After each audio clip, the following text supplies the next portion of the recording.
Hello, everybody, and welcome to episode 93 of the ReelTok podcast. We are getting up there almost to that infamous 100 episodes. Very excited for it. This week, we have a wonderful episode. We got myself, Tyler, and George joining us. We're doing a nice little Pixar filmography breakdown, as well as a review of Inside Out 2, that being the biggest release this week. We'll talk a little bit of trailers that came out this week. We had a couple new ones and then some movie news that came out as well. And then later this week on Thursday, normally we do a draft. We'll have some sort of real quick, like fun game that I saw on TikTok and I'm stealing for us. And then this Friday, our Patreon review of the week, if you want to join the Patreon, is Star Trek First Contact. If I'm not mistaken, is that the first Star Trek? I've never seen. No, it's not. We talked about that in our group chat. It's like the 17th or something, but I think it's one of the more liked ones in general. I have never seen a Star Trek movie before, and I think this will be the only one I see for a while. I've never seen one either, and the first comment of my review was really weird one to start with. I'm like, okay, well, yeah, I mean, you're either a Star Wars guy or a Star Trek guy, I feel like, and some people are both, but I am definitely Star Wars and not Star Trek. But we'll get right into it. George, how have you been? What have you been up to this week? Good, man. I came home Friday morning, so I've been here all weekend playing tennis, enjoying the weather. It was hot as fuck here. I got burned to shit yesterday on court. I think I've tweeted this in the past, but sunscreen is fake news. It's absolutely not real. I got burnt on my arms, my legs. Did you reapply? No, I didn't reapply. George. No, that's incorrect. You have to reapply if you like go in a pool and get wet. You have to reapply just from playing tennis. It's bullshit. I'm sick of big sunscreen, whatever you want to call it. It's bullshit. You're probably it's bullshit. Sweating, so you could like count that as the pool or the ocean. That's fair. That's understandable. We are not medical experts. Use sunscreen. But other than that, week was good. I went to my first Tribeca Film Festival screening on Monday or Tuesday to watch the Roger Federer documentary. Everyone keeps asking, dude, how'd you get invited to that? I didn't. I just bought tickets and Roger Federer happened to be there. Like, I didn't know he was going until like the day before, which was like a week, 2 weeks after I had purchased tickets.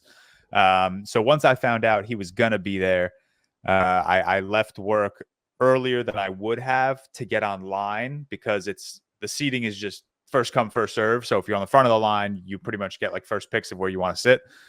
So once I found out he was going to be there, me, one of my other tennis content creator friends, and Victoria, we got online early. We got online at like 4:30. Doors open at like 5:15. So we were the first in, and we were sitting like second row.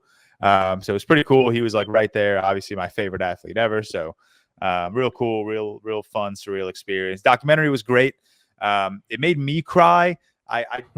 If you don't follow tennis and you don't follow Roger Federer and you don't have a love or passion for the sport and that man the way I do, I don't think it's going to make you cry. But if you're just a fan of sports in general, I would obviously recommend watching it. It's not like most like sports documentaries are like, okay, here's this player at the height of his powers and here's why and how he was so good.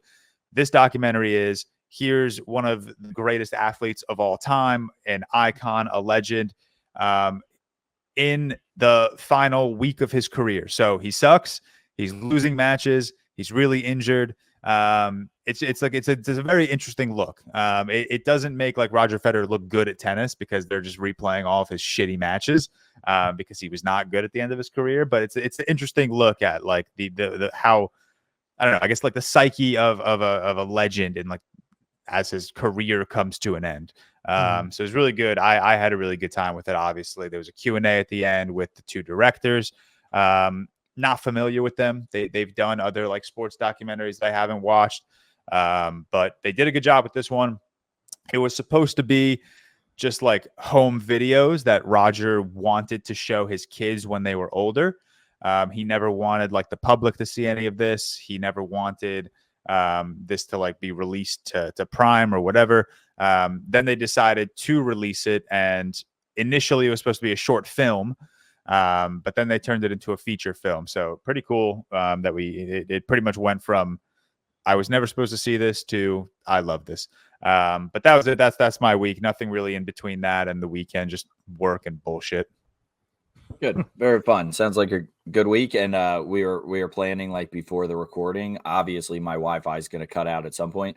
It did during your spiel. So that was it. That was good timing rather than when I'm talking. So that worked out. Tyler, your week, how's it been? What have you been up to? Yeah, been a really standard week. On Monday, June 24th, I'm starting a new position at my current job, and I'm pretty much done with kind of my old position. So I've been pretty relaxed week, last week of work, and then this week, a little more work coming up, but still mostly will be a relaxed week. So trying to soak it up as once I get the new position, things are going to get really crazy. So trying to enjoy this little non-hectic moment. Other than that, though, the week's been pretty chill, nothing much. Like I've started so many projects around the house, keyword start, and they're just like half finished right now. Like the garage was a huge one cleaning out. My garage is like half organized, half chaos right now. And I just do not want to go back out there and finish it. So I have a lot of half finished projects that this week I got to button up and finish, but yeah, hot as hell here, as everyone knows. It's been like 108 to 112 range. That's actually why Seth's not here. I don't know if your guys' Twitter's feeds were full of it, but and then Americans are making so much fun of it. People in the comments, let me know the Brits why this is such a big deal. Like I get like your houses are made for insulation and you don't have AC over there, but don't houses in LA and California like not have AC? If you're from LA, correct me if I'm wrong, because it's like always just like 70s all year round. But yeah, please someone let me know why like this is the worst thing ever. I saw a funny tweet was like there was like a news story of like one of the King's guards or whatever was like because they can't break character, whatever, he like passed out and he was just like laying there while everyone else is like still in motion. And the quote tweet was just, I'm starting to understand why America won the Revolutionary War. And yeah, I didn't even know why this, because I think the big thing, big Celsius, like none of us can convert Celsius to Fahrenheit in our head because we're all stupid.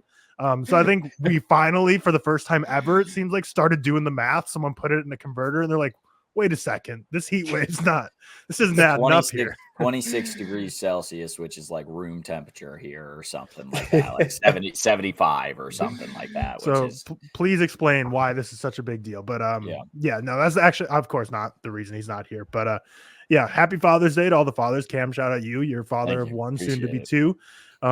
Remember, if you didn't see last week's episode, go check out what we decided the name of his. We revealed the name of his next child on the pod episode last week, so go check that out. But yeah, other than that, nothing too crazy this week. Gonna probably just hang out today, go on a nice walk after this. House of the Dragon starts tonight. That's pretty electric. One of those that I wasn't like super excited for. Like, I mean, I was excited for, but not like anticipating much. And now like the day's here, I'm like, okay, hell yeah. And I kind of wanted to rewatch season 1. Because I really, honestly, truly don't remember like shit from season 1. But I remember Game of Thrones is always good at having like the first episode of the season always has like a 6-minute recap before it of like kind of the big notes. So I'm like, we'll be fine. And then I'm gonna start watching The Bear this week too, because I promised George I would be doing The Bear recap with him for the first 3 seasons. So got to get into that because that's next week. It comes out the whole season. But yeah, a lot of content to come. How about you, Cameron? A lot of good content. Mm-hmm. Yeah, good week. Yeah, I should mention, I don't believe it is Father's Day an international holiday. It's just the US. So yeah, Seth is not missing for Father's Day, but it is his father-in-law's birthday. So shout out Seth's his own version of Father's Day. Shout out. Yeah, or I guess not full on father-in-law as they're engaged, but I lied actually. So Father's Day in the UK is celebrated on the 3rd Sunday of every June, which is today. Oh yeah. Okay. So there we go. Is that the same here? Are we the same with 3rd June? Honestly, hold on, we'll find out. Father's Day is always celebrated on the 3rd Sunday in June. Yes. Perfect. Honestly, we're getting so cultured today. We're learning Celsius. We're learning Father's Day in the UK. It's one of those things like it pops up the week before and they're like, hey, Father's Day is Sunday. What do you want to do? Or at least last year. And then my dad never really cared about it as much. So it was like pops up and then it's just, we'll hang out and have a grill out. It's one of those days. It's a nice day outside. Why not? I got influence from TikTok, like the TikTok shop stuff that gets peddled nonstop. Yeah, I got this. This was the one was all over my For You page. The dad, I want to hear your story I've thing. seen that. And I've I seen that a finally bit the million bullet. times. The thing that's annoying about it is it's like if you give it to your dad or mom, it's like you're literally just giving them homework because it's like 100 pages of them to fill I have out. not But like seen that.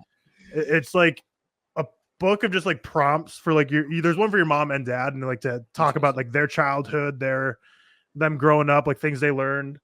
Feel like because I have 5 sisters, I feel like if I get that, if he fills it out, somehow scan that thing and create some copy that we can all have, feel like that'd be good. But again, it's like giving your dad like 80 pages of homework. So be excited for the mail, Dad. You're going back to college when you get that. But yeah.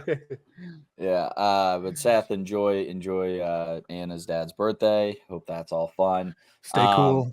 Yeah, stay cool on these heated times. It's been brutal here this week. It's been like 90 this week, which is a lot for dude. Indiana.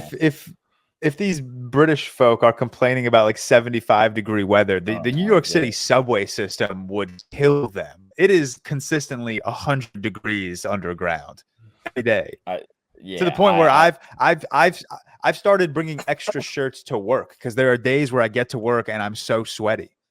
I think Seth would combust in Arizona with Tyler out there. I think he would combust there. But big week for me. We like very, very big week. We put in an offer on a house and it got accepted. Yes, so now just have to go through inspection process and closing and everything. And we're very excited for that. Very, very excited. It's a 115-year-old house. It was built in 1910. So 114-year-old house. It's haunted 150%. But very excited it needs a lot of updating. And we want to keep like the idea of like an older house, but needs a lot of updating. So we're very excited to like get in and start like tearing down a wall or two. That's always the fun part, of like building things is you get to do demo day and just break shit for a little, and then it sucks after that. In all of my experience, but that's when it's not my own home. So hopefully it's more fun when it's my own home. Are you excited for the house projects? Dreading them? A little bit of both? I'm very excited. I'm a big project guy. I just like, obviously I do them. I've done like a couple for my sister, or my parents, like laying floor. Not as fun when it's not for your home, I would say. And it's always definitely better like in my head. I'm more excited in my head. I'm like, yeah, this is gonna be awesome. And then we'll get there and we'll see, because like I have to build a fence in like the first basically week that we're there, because we have 2 dogs, cats that kind of go outside sometimes, obviously Bailey running around, so like we need a fence. So I have to build a fence pretty quickly. And so I'm sure that'll just like kill my excitement on any home project immediately. Do you know if you have an HOA at this place? We don't have an HOA. Okay, so that's nice. So you don't have to like get your fence approved and like tell them what color it's going to be and all that shit. Nope, do whatever we want. Very nice. Yeah, but we're really excited. Emma's going to make some home TikTok account. I cut out. Did you cut? No, you're good. I think George cut out for Sam, but okay. No, you're back. Okay. I think you might be bugging this week, George. Was that me? He didn't cut out for me. He's good for me. Yeah, so George. I think George on fraud he was. My bad. That's on me. I apologize. But Emma said she's gonna make a TikTok account for this thing and make some content for it, so that'll be fun. And I'll make some home content. So if movies, not as much on my TikTok. I barely post anyways. The love of the game is going a little bit. But yeah, very excited for that. You need to get a serialized account now and like log all the HGTV you're about to watch. Yeah, and, like, real home makeover. And, like, honestly, I do. That would be awesome. But what have you guys been watching? For myself, I'll just start and say not a whole lot other than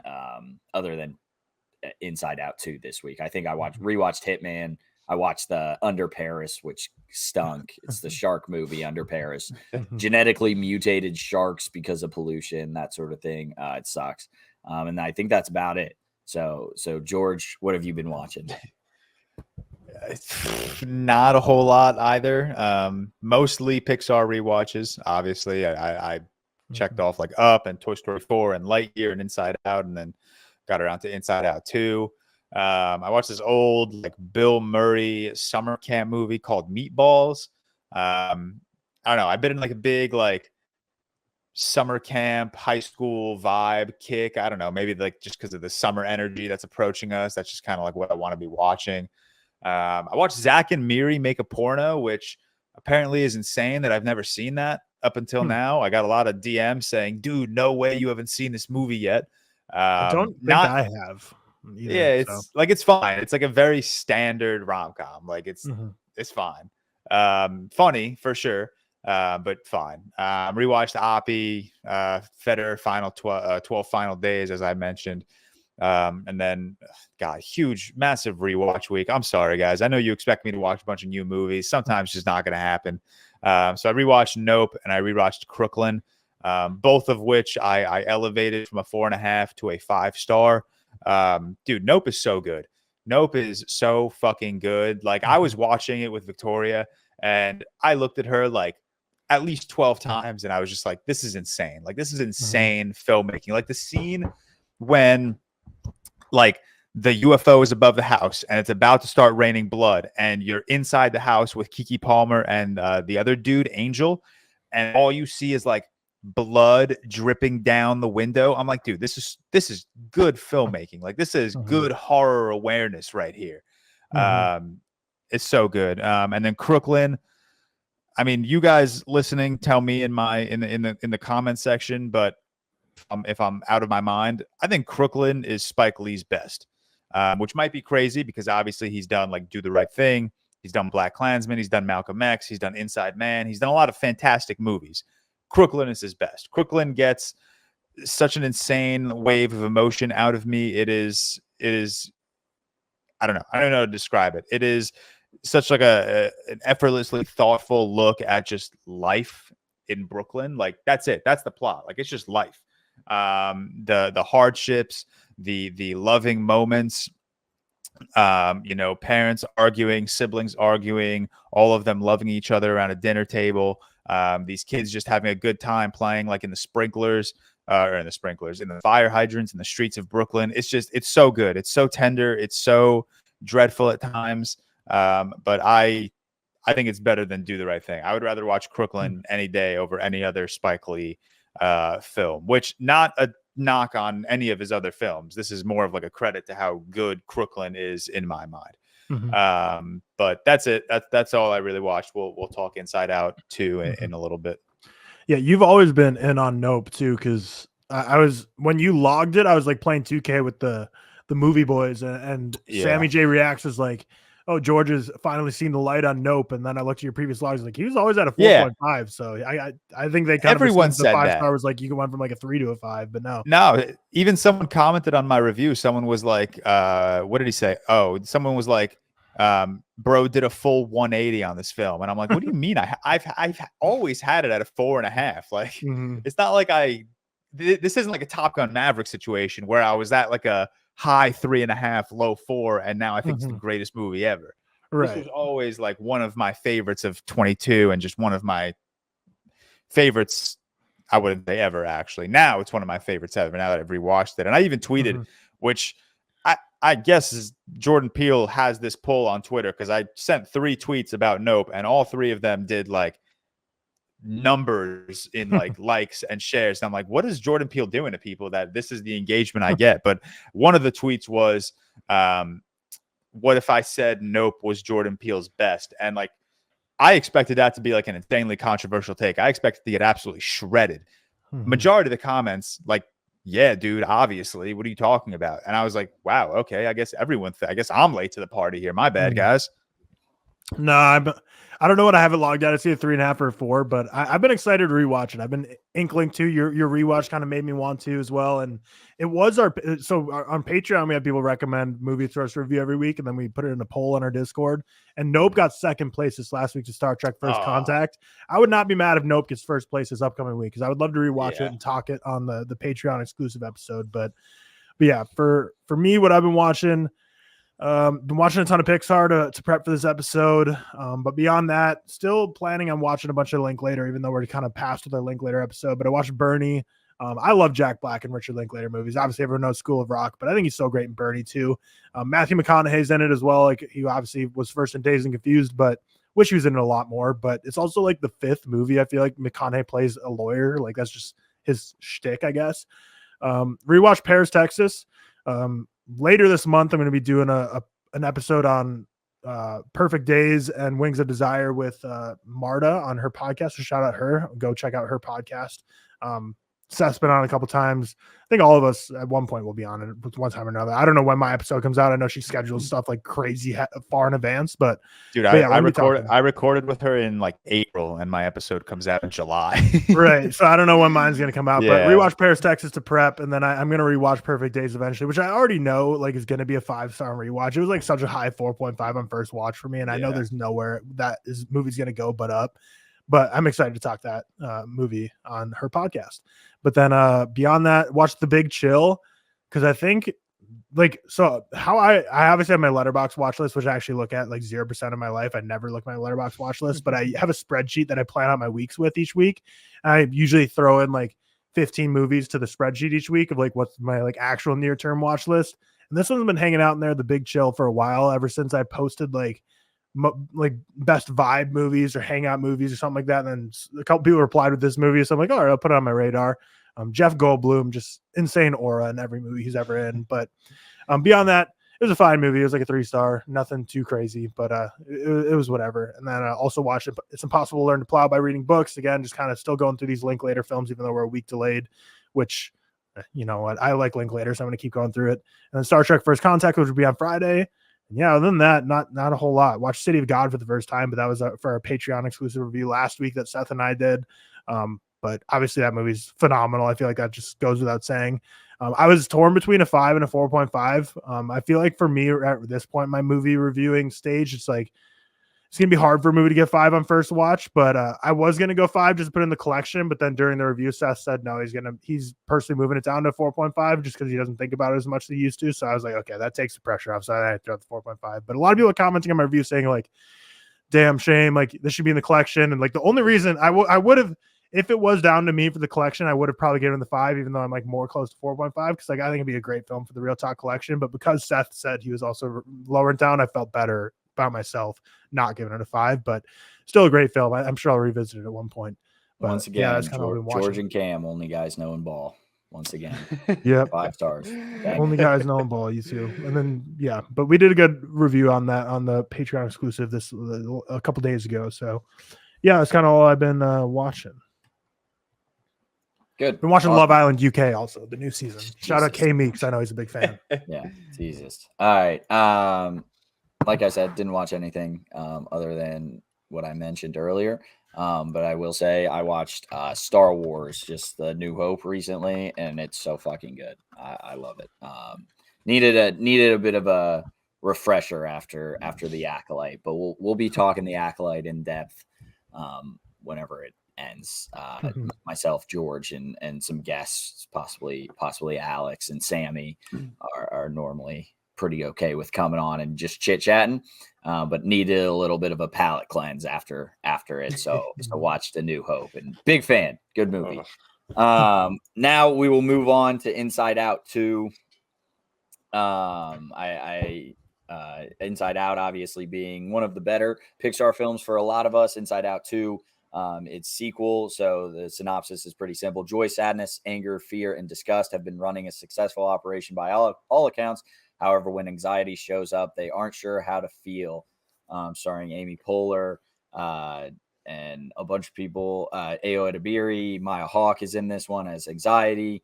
And then some other people. Bill Hader not returning as what does he play? Fear. Bill Hader did not return as Fear. But Inside Out 2, I'll just start. I really enjoyed it. We'll obviously do spoilers and non-spoilers, but it's a Pixar movie, not a tons of spoiler. I really enjoyed Inside Out 2. I think it was a very good follow-up to the first. Obviously, the first being one of the better Pixar movies, in my opinion, as I mentioned. So it's not quite there. But it does do a very good job at grappling anxiety and envy and a little bit of nostalgia here and there. Just adding these new emotions as you go through puberty, set through our what's her name? I can't even remember now. Riley. Riley, thank you. Yeah, Riley is going into high school now. kind of losing her friends, having to make new friends. I too went to a different high school, like from the school I had gone to previously in middle school and elementary. So like left friends a little bit. So that hit a little bit more. I think this handles that really well. Handles your prior emotions. Like as you grow up, do you lose your joy a little bit more? Do you just grow in sadness and envy and anxiety and anger, but you lose your joy a little bit? It's a pretty simple story. I'm a big Pixar guy, so I'll always talk highly about Pixar. Big fan of them. But I think this one is very, very similar to the first. It's like beat for beat, almost the exact same, just with switching a few things here and there. We can talk that a little bit more in the spoiler section. But other than that, I don't have many issues with this. I think Pixar kind of makes a return to form here because they have had some not as great movies. I definitely don't think this is up there with their bests. But I know Pixar's kind of been falling off ever so slightly recently. And I think this is a good return to form, even though it is hitting the same beats pretty similar to the first. But I think it does a good job with what it's trying to tell. Tyler, I believe you're the lowest on this one. I'll send it over to you. Yeah, I mean, I guess I'm the lowest on it, but I didn't dislike it. I like the movie. To me, it's kind of similar to, like, narratively they're not similar, but my kind of feelings towards them is similar to the Wreck-It Ralph movies, where like I liked Wreck-It Ralph 1 so much, and the second one was kind of just like a little bit tired and played out of the narrative and the shtick from the first, but like I just liked the characters in the universe so much that like still like the second one a lot. For this one, I feel like the shtick of, you know, your emotions playing you like a video game inside your head, basically, and controlling all your actions. I thought it was like a little kind of ran dry from the first, because I feel like in this one, it's like Cam said, it's not a whole lot that's new, but I think it also is what makes it so inoffensive and an enjoyable watch.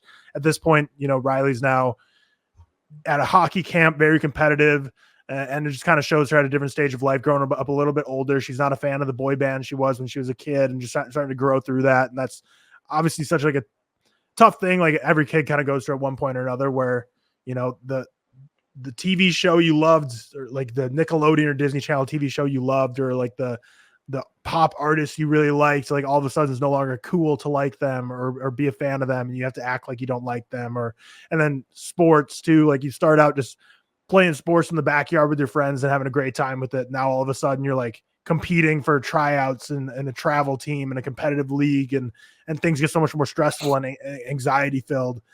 Just things just get a lot more real and a lot more serious, and it really doesn't ever let up like that until you're really ever, because then you become an adult and have all these kind of responsibilities, and you become a parent, have more responsibilities, basically until you retire. At that point, then you can kind of relax. So kind of like a good sobering movie for kids, I feel like, because obviously Inside Out and all Pixar movies are targeted towards kids.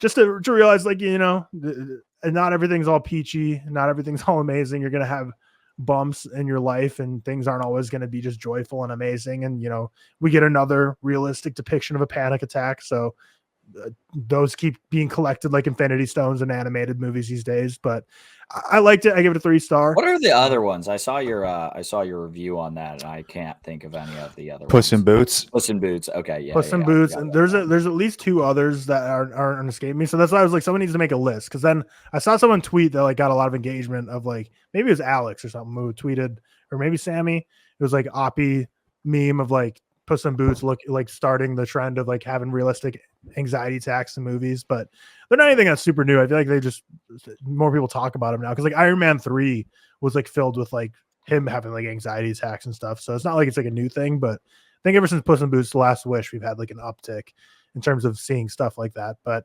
which I have nothing against. But I think what breathed new life into this movie was Maya Hawke and Ayo Edebiri. I thought they were great additions to the cast. Maya Hawke got like a ton of run in this too. Like Anxiety was like the show. So like her getting added and then being like kind of like the main character of this movie in terms of like the most probably lines and stuff. Cool to see. I think she was perfect. I thought there's a lot of great stuff going on there, but ultimately to me, like, I really liked it. I thought it was a very inoffensive sequel. Charming. You know, you get the new emotions added. I think this is a universe where really kind of endless where you could go from here. There's definitely many emotions they haven't tapped into.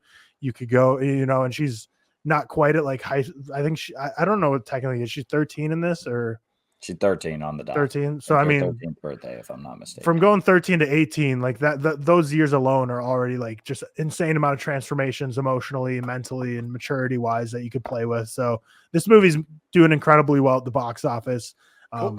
Pixar movies haven't been doing great prior, and now the sequels are. So it's like, we're probably going to see an Inside Out 3. And Bad Boys 4 is doing great too. So it's not like this was a secret, but the code for the box office this year, it's like if you're a sequel, making money. So studios are, if you already think we see too many sequels and franchise reboots, we're going to get so much more. But yeah, Inside Out 2, fun little charming movie. Good. All right. George, your thoughts? And then you gave it a 3 out of 5, right, Tyler? 3 out of 5, correct. Myself at a like 82 out of 100, 4 out of 5 area, and then George, I think, is smack in the middle of us. So 3.5, right in the middle. The Spider-Verse, the short film, A Spider Within, also another there we go. panic attack. Obviously, that one's I don't know, maybe not as memorable because it's a 7-minute short film, but that's another animated panic attack we've gotten in the last like year or so. I liked it. I liked Inside Out 2 a lot more than I expected to. And the reason I kind of went in hesitant is because of how much I love Pixar. I know we're going to go through our rankings later, but I don't think it's any secret that it's my number one. It's one of my favorite animated films, one of my favorite films, period. So I was always just worried that maybe the second one would be a slight cash grab, but like Tyler said, there's nothing offensive here. It's a very inoffensive sequel. I think the biggest thing that holds it back for me is what Cam said, is that it is just beat for beat the first movie, just with different emotions. And I had just seen Inside Out 1 the day before I rewatched it. And that movie had me crying like 1 a.m. I even texted you. I was like, grown ass man, hysterically crying right now. Like I was in tears multiple times. The Bing Bong scene, the end scene where like sadness takes over and she opens up to her parents. It's so fucking good. And I don't think this movie necessarily got that level of emotion out of me, but I will say I don't like the way this movie made me feel. It unlocked a lot of anxious memories. It unlocked a lot of paranoia. So I guess that's a massive credit to this film. I know this is geared towards children, but fuck Pixar for making me think about bullshit that I don't want to think about. It did make me cry. It did make me tear up. I absolutely, and we'll get into spoilers. So I actually won't finish that sentence. But yeah, I really enjoyed this. Like you guys said, I think Maya Hawke is fantastic. I think the personification of emotions can be a little overdone. Obviously, we just got Orion. What was that dumb movie called? In the Dark. Orion in the Dark. Which, by the way, The Dark makes an appearance in this movie. We can talk about it. It's not actually, but he does. But yeah, Orion in the Dark just this year, and I think that one kind of missed the mark on this whole like personification of emotions or of fear. Where I think Inside Out 2 did a really good job at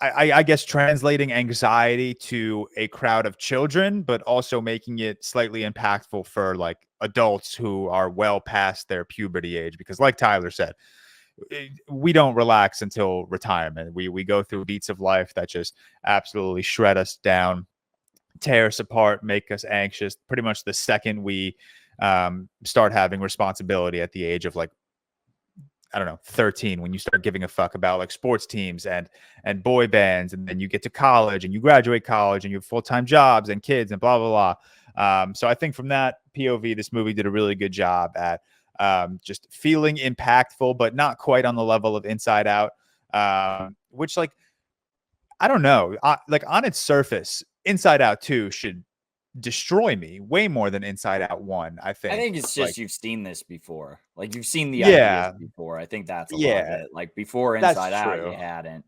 Right. That's fair. That's understandable. I think that's a big part of it. Yeah, I guess, but I don't know. I feel like I'm at a point in my life where like I'm just anxious all the time. Like this shit. When's my joy coming back? Yeah, exactly. Like this shit slaughtered me, man. Inside Out 1 slaughtered me, but Inside Out 2 did not the way I expected it to. But it's weird because like Inside Out 2 just feels more relatable for like where I am, like in terms of like my emotions. I don't know. I don't give a fuck. Fuck these movies, man. Good movie. 3.5 out of 5. Awesome. We'll get into spoilers a little bit. So, Tyler, if you want to throw up the sign, but yeah, skip ahead if you haven't seen Inside Out 2 yet. We're going to talk spoilers for a little bit. Again, Pixar movie, not a ton of spoilers in this one.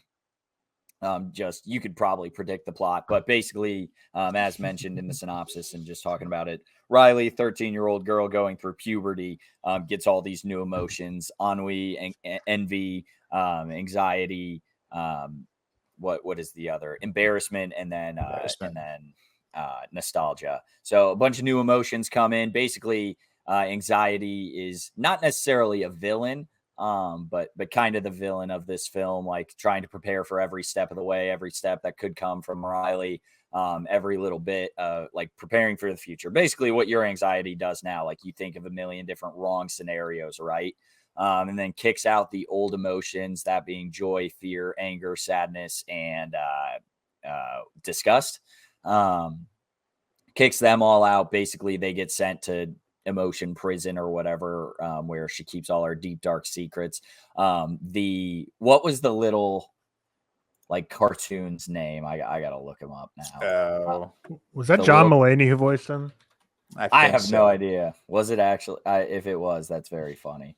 Okay. Ron Funches. It's Ron Funches who voices Bluefy. Bluefy is a like childhood memory that Riley still enjoys, like a Blue's Clues or Dora the Explorer type show. Hilarious character. The backpack or whatever that he has, so funny because this little backpack, or actually it's a fanny pack in this.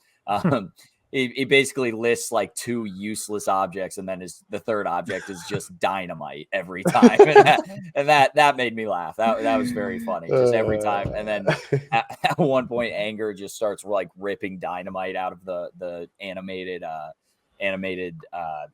fanny pack's mouth, and very funny character in my opinion. Like I was genuinely laughing a lot.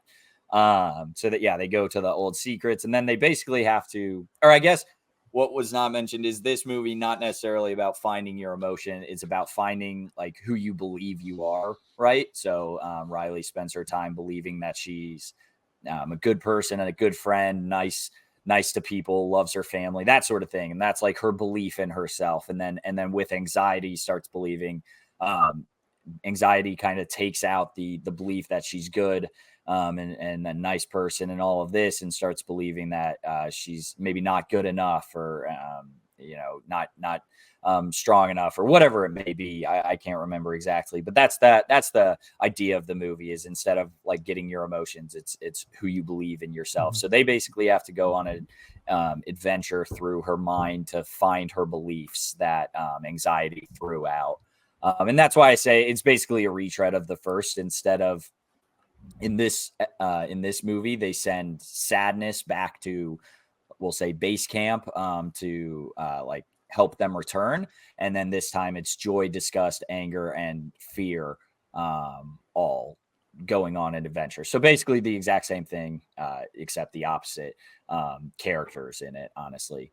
And then anxiety is kind of running the show.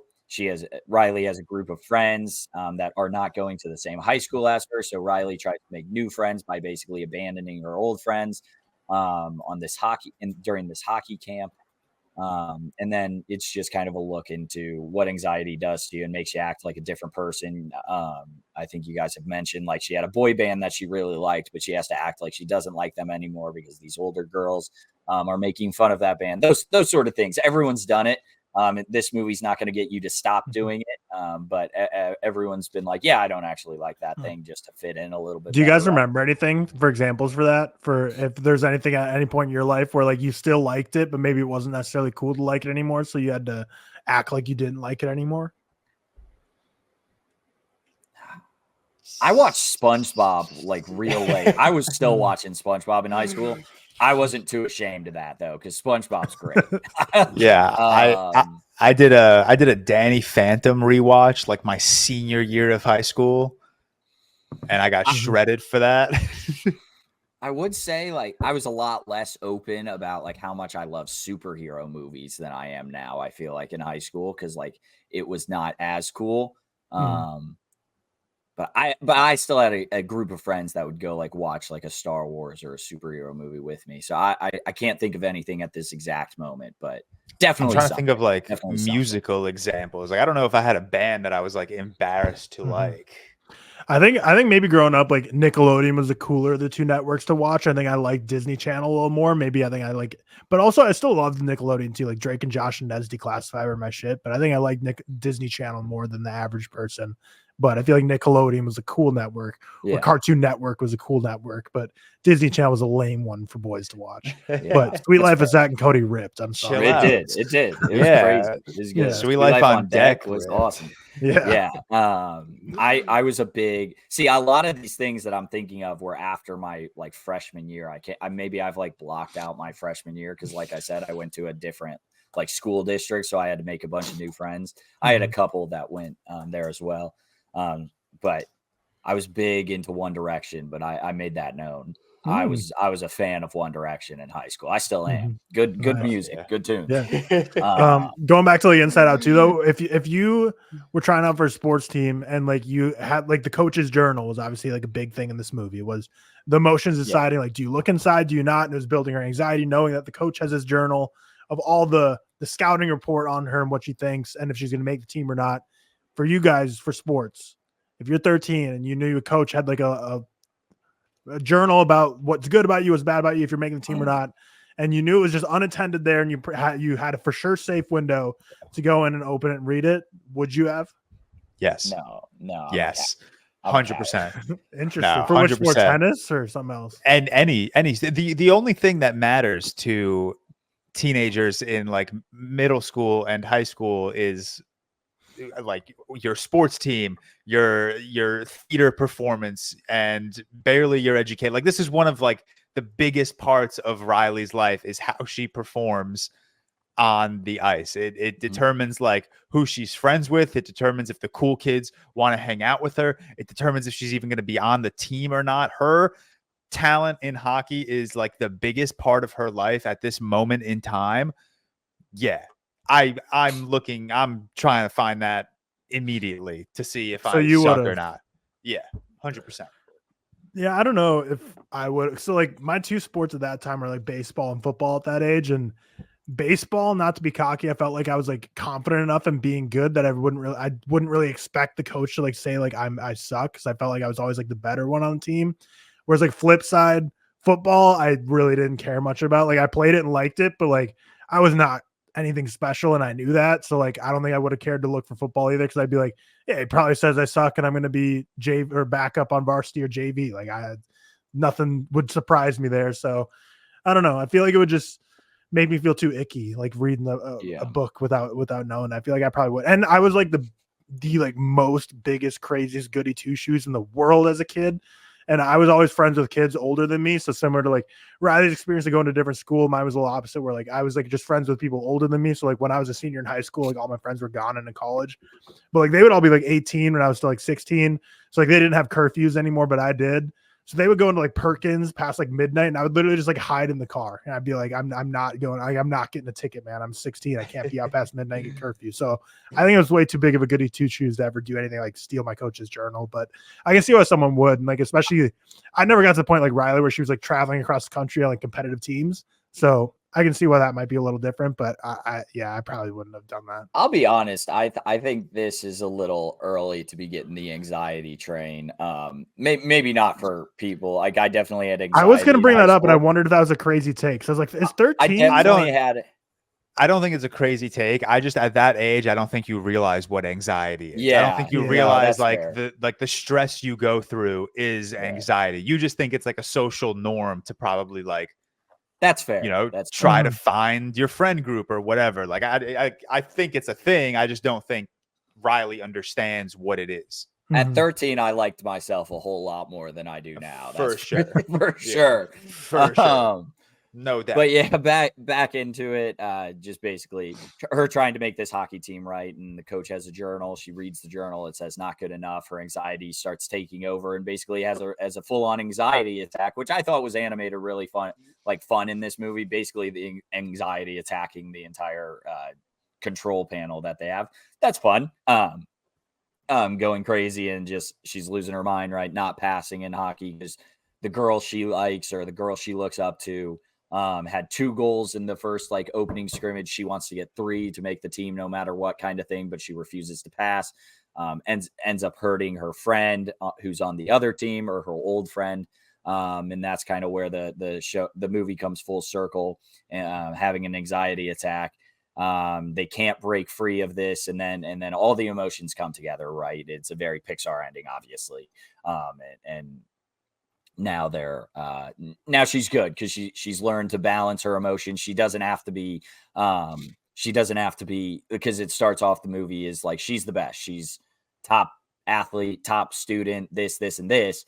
And now she's good at this sport. She sometimes gets emotional. She sometimes does this. A whole lot of things. Very cliche, but again, it's Pixar, so I'm not too bummed out by it. But what are your guys' thoughts? The big emotional moment in this, I believe, at least for me, is that like just as you get older, you lose your joy a little bit, and that's kind of the idea of the movie. Dude, when that line hit, like Inside Out 1 has like a lot of like lines where I'm like, yeah, like that hit, like that's a fucked up line to drop in a kid's movie. When Joy says, maybe this is what happens when you grow up, you feel less joy. I wanted to punch my laptop. I was like, why the fuck are you dropping this line in a movie made for 9-year-olds? Like, that's so fucked up. This is a little bit of a mature movie for like, because I feel like Pixar is not 13-year-olds. Pixar is 9-year-olds, which like you can make a mature movie. It's also 25, 6, and 7 years old. For sure, to get the nostalgia aspect of it. No, you can watch a movie, but this is the time, like when you're going into high school, this is when you're not going to admit you like Pixar. You're going to like, I don't like that shit. Like I probably did that, was lying through my teeth, but I'm sure everyone did. But this was kind of like my coworker was taking and my niece went and saw this. She's 6 or 7 now.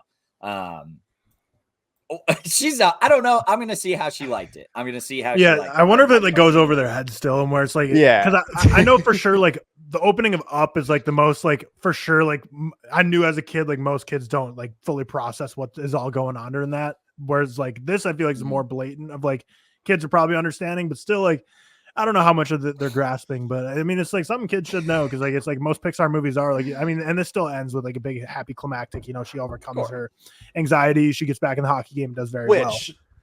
Bullshit. If this movie wanted to end realistically, it would have ended like a scene before all of the emotions got together and had a good time. Like my emotions are having a. It cuts to black and it's like, this is your life now. Good luck. And Pixar's just out. It's gonna be like a disclaimer, like, sometimes you'll be anxious, sometimes you'll be happy, but you'll never know which is which and when it's gonna happen. Like, fuck off. Pixar. No, the movie should have ended, cut to black, and said, maybe joy will return. Yeah, like instead of like joy will return, maybe joy will return. I think that's perfect. The perfect Disney Pixar ending, right? That was fucking great, Tyler. Like perhaps you'll get your joy back eventually, dude. Perhaps it'll come back. Like take some meds, it'll come back. That's it's like because like there's that viral thing where that guy like cut Toy Story 3, cut like the final 20 minutes out and like had a DVD burn and like showed that to his family where they like all die in the end of it. Yeah, to show like you're like 13-year-old kid and just like show and be like, yeah, like you're never gonna be happy again. Welcome to it. Yeah, go outside, get a job. Yeah, panic attack in the penalty box, and it just cuts there. It's like you fumbled your one opportunity. Nice shot. You're a loser. You're lame. Before we like move on to like the end stuff, even though we already started, I should have mentioned this in my like non-spoiler section because this isn't even really a spoiler. I like that like the second anxiety shows up on screen. Her entire purpose is basically to like instill this like sense of self into like Riley, and I think that's like I don't know. It's a very interesting way of being like, yeah, like you're going to feel anxious at times. You're going to feel happy at times. You'll be sad. You'll be grumpy. You'll be embarrassed. But like, that's it. All these emotions come together to like create you as a person. Like, it's important to include anxiety. Yeah. It's important to include joy. Like all of these, even the bad emotions, like you need them because they're so instrumental in like shaping who you become. Like no one grows up just happy. Like I don't care who you are. No one grows up just happy 24/7. Like everyone is anxious. Everyone is embarrassed at some point. Everyone is bored at some point, blah, blah, blah. So I think it was very, I don't want to say fun, but it was very fun when like, and we saw it in the trailer too, when anxiety puts them all in a jar and Joy's like, we're suppressed emotions. Like, I think that was fucking hilarious because that's pretty much, that's what it is. When you have an anxiety attack or a panic attack, like you're trying to basically like, I don't know, you're trying to suppress everything. You don't want anyone to see you in like a moment of weakness. I think, I don't know, it hit very well. Like that one introduction of anxiety where like, yeah, she comes off as like the bad person and, you know, she fuck anxiety. She kind of is a bad person. I don't fuck with anxiety. I like that she wasn't a full-on villain. Like she had purpose of like, I'm trying to make Riley better. Yeah, just doing it in the wrong way. Like you said, you're gonna feel anxiety. It's not all days are gonna be good days. You're gonna feel anxiety, but it's learning how to, you know, accept that and feel that anxiety, but also feel good about things, feel the joy, feel the sad, feel the anger, like George said. So I appreciate that she was the villain of this, obviously, like you have to.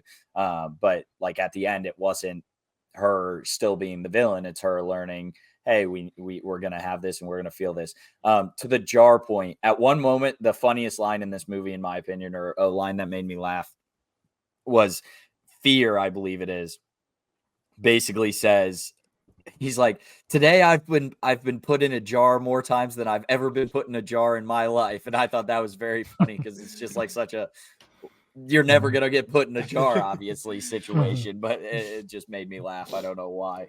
But yeah, is there anything else to mention on Inside Out 2? No, I think they handle all the emotions pretty well. And like the one thing I just want to retouch on, you guys talked about, like anxiety being introduced. And like I like how when she was first there, the other emotions are kind of like she's kind of got like a plan. She's got things together. Like she wasn't just, like Cam said, necessarily like a straight up evil person, which I like because I don't know. I was trying to think while you guys are talking, like if there's any single like emotion of like the generic emotions people feel that like has zero purpose ever and will never be anything beneficial. Because I feel like every emotion, even some that are, even if something like depression or anxiety is like 99% of the time like the worst thing, I feel like every emotion has like some small purpose of like at least helping you in the right way. Whereas like anxiety, like I feel like there's 1% of the time you feel anxiety might not be the worst time to be feeling anxious. Maybe maybe some anxiety in that situation is like actually going to benefit you and like be something you should be feeling. And I kind of like how it just wasn't a straight up villain because like you both said, I think you're going to feel anxiety. Like, you know, you hear people talk about it more openly nowadays with mental health. Like people deal, like we'll say like, you know, they deal with anxiety and depression, but like just because you hear someone say that doesn't mean everyone at some point is going to feel some sort of depression or anxiety. And even if it's not something that's going to be something that's like crippling or something you deal with over and over throughout your whole life, like you're going to feel it at some point. So I like that this movie just doesn't dismiss those things and make it seem like joy and sadness and all those things are like trying to like, you know, tie it up in a chamber and defeat it and lock it away and say, you're never going to feel this again. It's just kind of figuring out how to all work together as a team. And yeah, it's an everlasting battle. And I guess with that, to end my Inside Out 2 thing, June, well, first shout out Pride Month, but June is also Men's Mental Health Awareness Month. So shout out men, mental health. Make sure you're talking to people. Good reminder with this movie with emotions and mental health to seek help if you need it, talk to people if you need it, check in with your friends. Maybe if you haven't talked with them for a while, had a good buddy or something that you haven't chatted with in a while, maybe you moved away or they moved away, give them a text, check in on them, see how they're doing. But yeah, that's all I have for Inside Out 2. Thank you for that, Tyler. I appreciate it. I think that's a good place to end. Yeah, I don't want to stain that ending. I'm not gonna touch anything on Inside Out 2. Tyler with a three star, George with a 3.5, myself a 82 out of 100, 4 out of 5. This is the second highest animated box office, about 150 to 155 million. Absolutely insane. doing Number one is big Toy numbers. Story 4, right? If I'm not mistaken. Let me see if this article says it. I thought I saw that on Twitter, but I was I'll believe you. I'll believe you Okay. because I don't have the answer for that. saw, I was reading an article. I saw a funny tweet. Someone the original tweet was basically what Cam just said. Like Inside Out 2 is whatever, one of the highest grossing, blah blah blah. And then someone quote tweeted that saying, "Yeah, but Furiosa flopped SMH." And then someone quote tweeted that, "Yeah, fuck all these 9-year-olds for going to see Inside Out 2 and not Furiosa." Yeah, I saw that one too. That was funny. But it's a good weekend to release. First off, doesn't have any competition. Second off, good like Father's Day, son or daughter or whoever to go see with your kids and family. And then Despicable Me 4 is coming out in like a couple weeks too, and it's like I was an idiot for like this thought only lasted 20 seconds. I was like, why are all these like kids movies coming out in the summer? And that thought lasted like 5 seconds. I was like, oh yeah, they're not in school. Okay, this makes sense. That was a dumb 5 seconds of my life I just spent thinking, why are all these kids anime movies coming out in the summer? Yeah, but good box office. The box office is back. It was gone last week, but it's back. Woo! Back.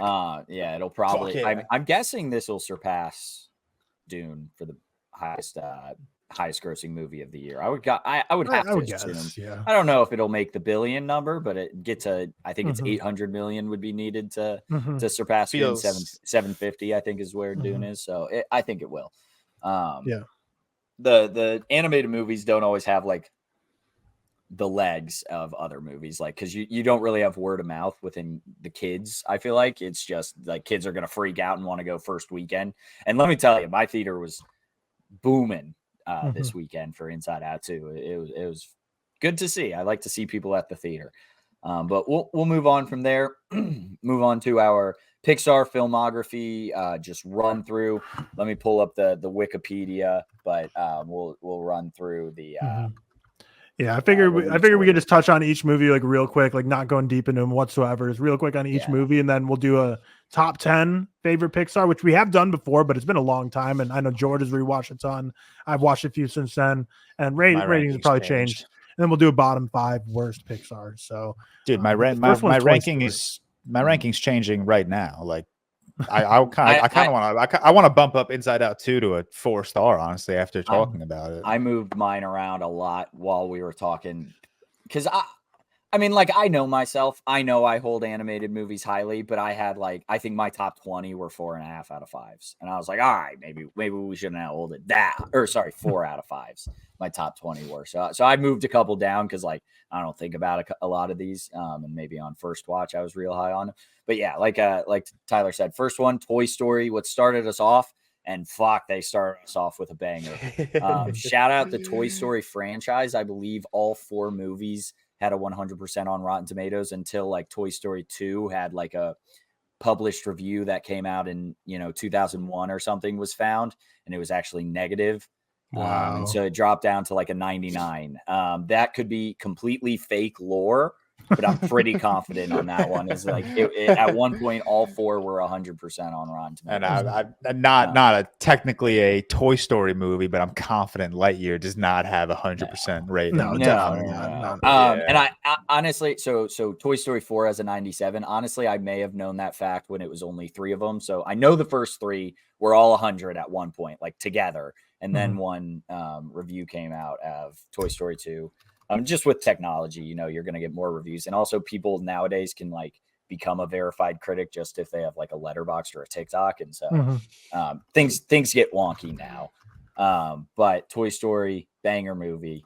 I don't know how much we want to talk about it. No. I fucking love Toy Story. I am all in on Toy Story, basically all of them. But and then the next movie was A Bug's Life, and that's all time. I don't know if there's another movie that exists that's more confused in my mind for me than A Bug's Life and Ants, in terms of two movies came out around the same time, where they're just so conflated. It's like a White House Down and Olympus Has Fallen. It's these movies are this, A Bug's Life or Ants. If we weren't doing this episode and you yesterday put a gun to my head and said, which one did Pixar make, A Bug's Life or Ants, I'd be I guess I'm meeting my maker today, because I couldn't tell you. I still haven't seen A Bug's Life yet. Well, I have, but really, I have, but like was a 8 years massive old was like Bugs the last Life time I saw guy. it. So I haven't seen it. Remember anything? Yeah, definitely lower on it now. I was a massive Bugs Life guy as a kid. Big fan of it, and it had the short before of those two old guys playing chess, and then it was a one old guy peeled away. And it's like, wow. I vividly remember that short film. Like Also, no short film before Inside Out 2. Yep. no, That is true. That's kind of crazy. They've been doing them way less recently though. Interesting. Mega controversial character in A Bug's Life. You guys know it? I haven't seen it, so not me. Kevin Spacey. He's like the villain. I didn't. I thought you meant like one of the characters. In No, yeah. He's just. I thought it was gonna be like the shit you spray on plants and bugs to kill them. Like, that was the villain. They're advocating for DEET or something. Yeah. Yeah. And then moving on from that, Pixar wasted no time to just run it back. They had a hit. Went right to Toy Story 2. But by the way, all of these first three movies and the next couple composed by Randy Newman. Bangers every time. Like you got a friend in me, obviously, is fantastic. But just every soundtrack he always nails, or every score he always nails in these animated ones. Toy Story 2 was Milo's Toy Story for a while until 4 came out. But still, they nailed it again. Really? That's a lot of people's number one is Toy Story 2. I know. I feel like I see that a lot now. I feel like that wasn't the case a long time. Like whenever I was first rating Toy Stories, I thought I was in the popular community with it being low, but now I see it being pretty high on people's list. George, what's your number one Toy Story? Toy Story 3 is still my number one, but a big part of that is Lotso. I think Lotso absolutely shreds. A big part of, I mean, Toy Story 1995, so I wasn't alive during it. I don't know. Were you guys alive? I was not. No. Yeah. Nope. No. I think we're all past 95 or after 95, but a lot of it is like, when did Toy Story 3 come out? 2010. I was 11 years old. Man, I mean, like that, like it hit me like a truck, man. It's like I'm getting a little bit older. And we'll prime Cam Walsh. Yeah, right. We'll talk about it some more, but like I've never been able to shake the So Long Partner. Yeah. I've never been able to shake that one. I needed that this week. The whole like we weren't alive when Toy Story 1 came out, because obviously people our age who like watching football, Cam, I'm sure you saw this. T.Y. Hilton's son committed to Wisconsin, so it was a big like moment for people our age to be like, holy shit, this wide receiver I watched and feel like I'm still watching, like has now a son who's in the league. Like I'm getting old as shit. Holy, like I can't believe like he's already having a son who's playing football now. So I love that we weren't alive with Toy Story to make me feel a little younger for a second. Yeah. T.Y. Hilton's son going. Yeah, that's very true. Still doesn't add up to me because isn't T.Y. Hilton still in the league too? That's must have been a young dad. I think it's his last. Gotcha. His last season last year, if I'm not mistaken. I could be wrong. T.Y. Hilton, big Colts legend, was very good for the Colts. So go him. Mm-hmm.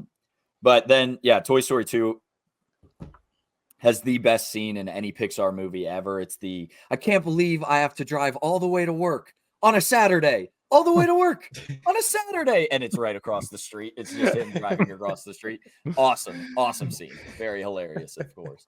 And then it also has like it's super in-depth animation of Woody getting like put back together. I feel like I see that scene on Twitter like all the little time. Toy maker or whatever. Yeah. I had a buddy in college that we always used to say looked like the chicken guy. Just to give him a little shit. But next up, November 2nd, 2001, Monsters Inc. released. Monsters Inc. I mean, like maybe the first time I ever cried watching a movie. Monsters Inc. Wow. I will say maybe the first time I cried watching a movie. What age? Oh, I have no idea. When did this come out? See it in theaters, or did you see it like? No. Definitely not in theaters. This was definitely I was late to the Monsters Inc. party, but I was still young enough where this is probably the first like memory of me crying during a movie. Oh yeah, and I mean, if you ask me, like Pixar starts off as hot as someone can start off, man. Like their first 4 movies all just bangers after banger, in my opinion. Mm-hmm. Monsters Inc. a lot of people's favorite. I think it might be Seth's, if I'm not mistaken. It might be his favorite. No, Well, no, there's Ratatouille. no way it's not Ratatouille. Yeah, right. But Monsters Inc. Ratatouille. He's a huge Monsters Inc. guy. But Monsters Inc. is like the bread and butter of what I think Pixar, when they're doing their best, is what Monsters Inc. is. Where obviously a kids movie that kids can love. But when I rewatched it as an adult, I was like, damn, like it hits so hard as an adult too, where like it's stuff that I never would have understood as a kid. But like the whole like subplot of like the monsters being so like corporate driven and having managers and middle managers and being like having performance reviews and making sure they're like climbing the corporate ladder of monsterhood. I was like, damn, this is depressing as an adult. I don't even care about the story of Boo and like the monsters in her closet. I'm more getting depressed by the story of all these people going to their job every day, hating life. Like, man, I got to go scare kids again to get my promotion and my raise. I'm like, man, it's like Office Space, but Pixar's version. But that's why that's what they do best, and they can hit the adults and the kids at the same time without feeling forced in either way. Which is what I think like Pixar. I mean, and I'm excluding Inside Out too, because I think Inside Out can play to adults and the adolescent equally. But like, I don't know, Turning Red, Cars 3, Onward, like these are kids movies, and I hate saying that because it makes me sound all like ooh mature and pretentious, but like these are genuinely kids movies, whereas like I can watch Inside Out and as a 27-year-old man can cry my eyes out. I can watch Coco, Toy Story 3, Monsters Inc. and still cry and still feel shit watching these movies, because I feel like when Pixar was in their prime, which I guess now that we're running through it, I guess is late 90s, early 2000s, these felt like movies that were geared towards adults that kids could also have fun with, whereas new Pixar is movies geared towards children that adults could also have fun with, and that's like the extent of it.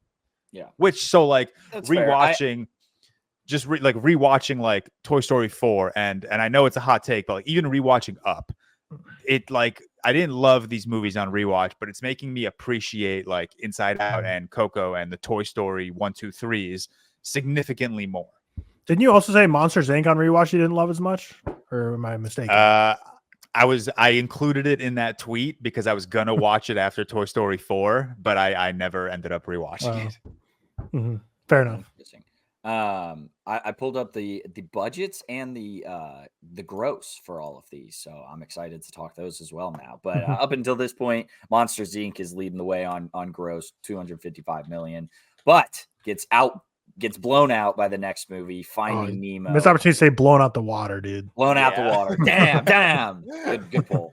Blown out the water by the next release, Finding Nemo, $340 million on a $92 million budget. And you will see there's a skyrocket of budgets, but it's not necessarily recent. It's pretty early that they skyrocket budgets, but 92 million Finding Nemo makes damn good money, and it deserves it. This is a big Bailey movie right now. Bailey watches one movie and one TV show, that TV show being Bluey and the movie being Nemo. And he's fucking loving it. So I'm a big fan of Nemo, and it still works. I haven't had to watch it as much as him because Emma watches it mostly, but it's good. Everyone has that Pixar movie that as a kid they gravitated towards the most and had the most rewatches. For me, Nemo is probably for sure, like, you know, if Lifetime logs, if I had some mythical letterbox that logged everything I've ever watched or whatever, Nemo's probably up there as number one. I have to say, probably just because as a kid I watched this so often. I think I might have had it on DVD or something. But of all of them, I'd say Incredibles is probably up there too. But Nemo is probably my most watched, and rewatched it, I don't know, maybe a year ago for the first time in a while, and I still really liked it. I mean, like, I guess the amount I didn't like it as much as I did as a kid by was like the expected amount for like watching a movie you loved as a kid, not watching an adult, not like anything more or less. So, but I like Nemo. I think it's a good movie. I have a good time with Nemo. I feel like I always say, like, even before Letterboxd, like if I were to tally up every movie I've ever watched, like The Dark Knight would easily be my most watched film. But now it's like, now I'm thinking like, I can't even imagine how many times I probably watched The Incredibles as a child or whatever, like fucking Toy Story. A lot, man. Yeah, like I can't even imagine, like, if somehow, like, when you die, you get statistics of all your life. Number one movie watched, gotta be like one of these Pixar movies at like 57 times. Yeah. Yeah, for sure. I was running back Cars a lot as a kid. But Finding Nemo, here's my hot take of the week. Finding Nemo's opening scene more emotional than Up's opening scene. Oh, wow. Is Not the for opening me, scene where the mom dies? That's the opening scene? Yeah, Marlin's wife dies and all the babies die, and all he's got left is Nemo. That scene fucking hits, man, and it still hits to this day.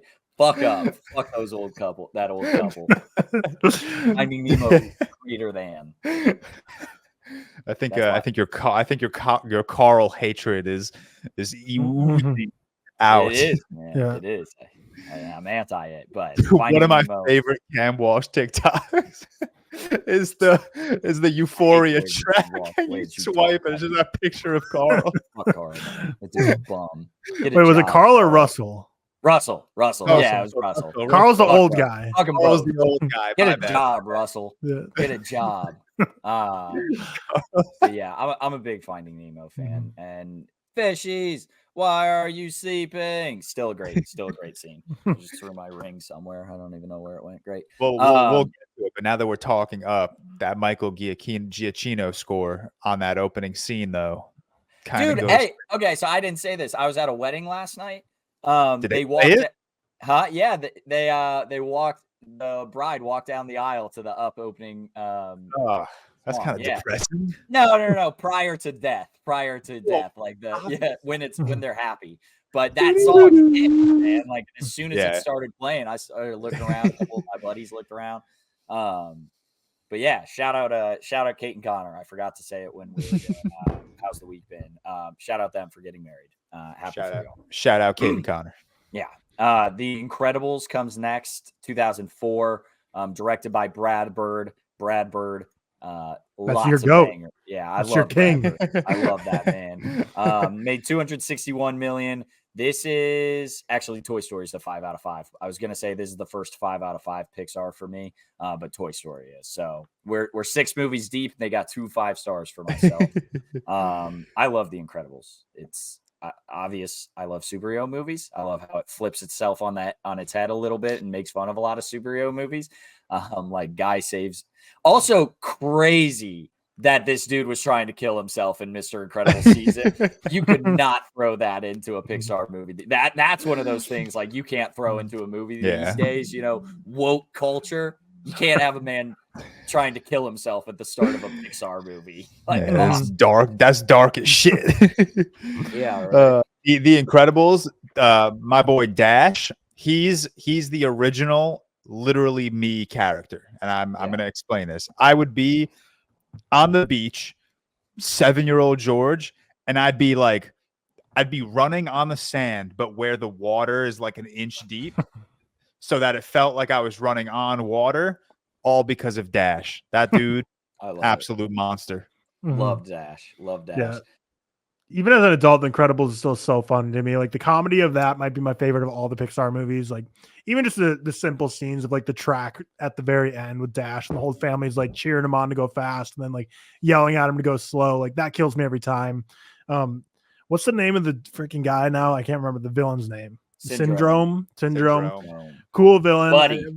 We're kind of jumping ahead to The Incredibles too, but one of the craziest decisions ever to like take 16 years off before a sequel and just decide to just from the second the first one ended, you're picking right back up. Like that's I guess what's cool about animation. You got I am beneath you, but nothing is beneath me. One of the all-time cliffhangers. No, I know, and I watched The Incredibles so much as a kid, and I remember just like even as a kid who what year does this come out? You say 2004? 2004. So I would have been 6 or 7 years old, and even as a 6 or 7 years old, I was young enough to know like, okay, when's this sequel coming? Like you just set up the cliffhanger of all cliffhangers.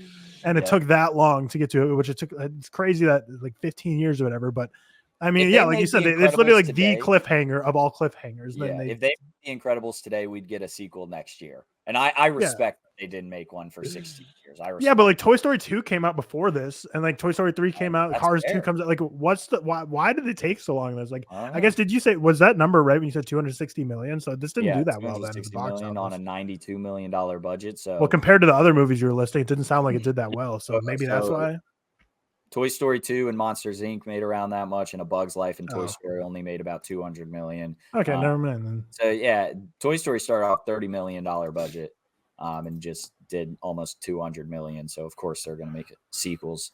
But it did fine. I'm shocked. Yeah, I'm shocked it took 16 years. Maybe Brad Bird didn't want to. I don't know. One of the best superhero movies ever, for sure. Yeah, it's Correct. very, very, very good. I agree with that. Moving on, 2006, the most debated Pixar movie of all time. It's Cars.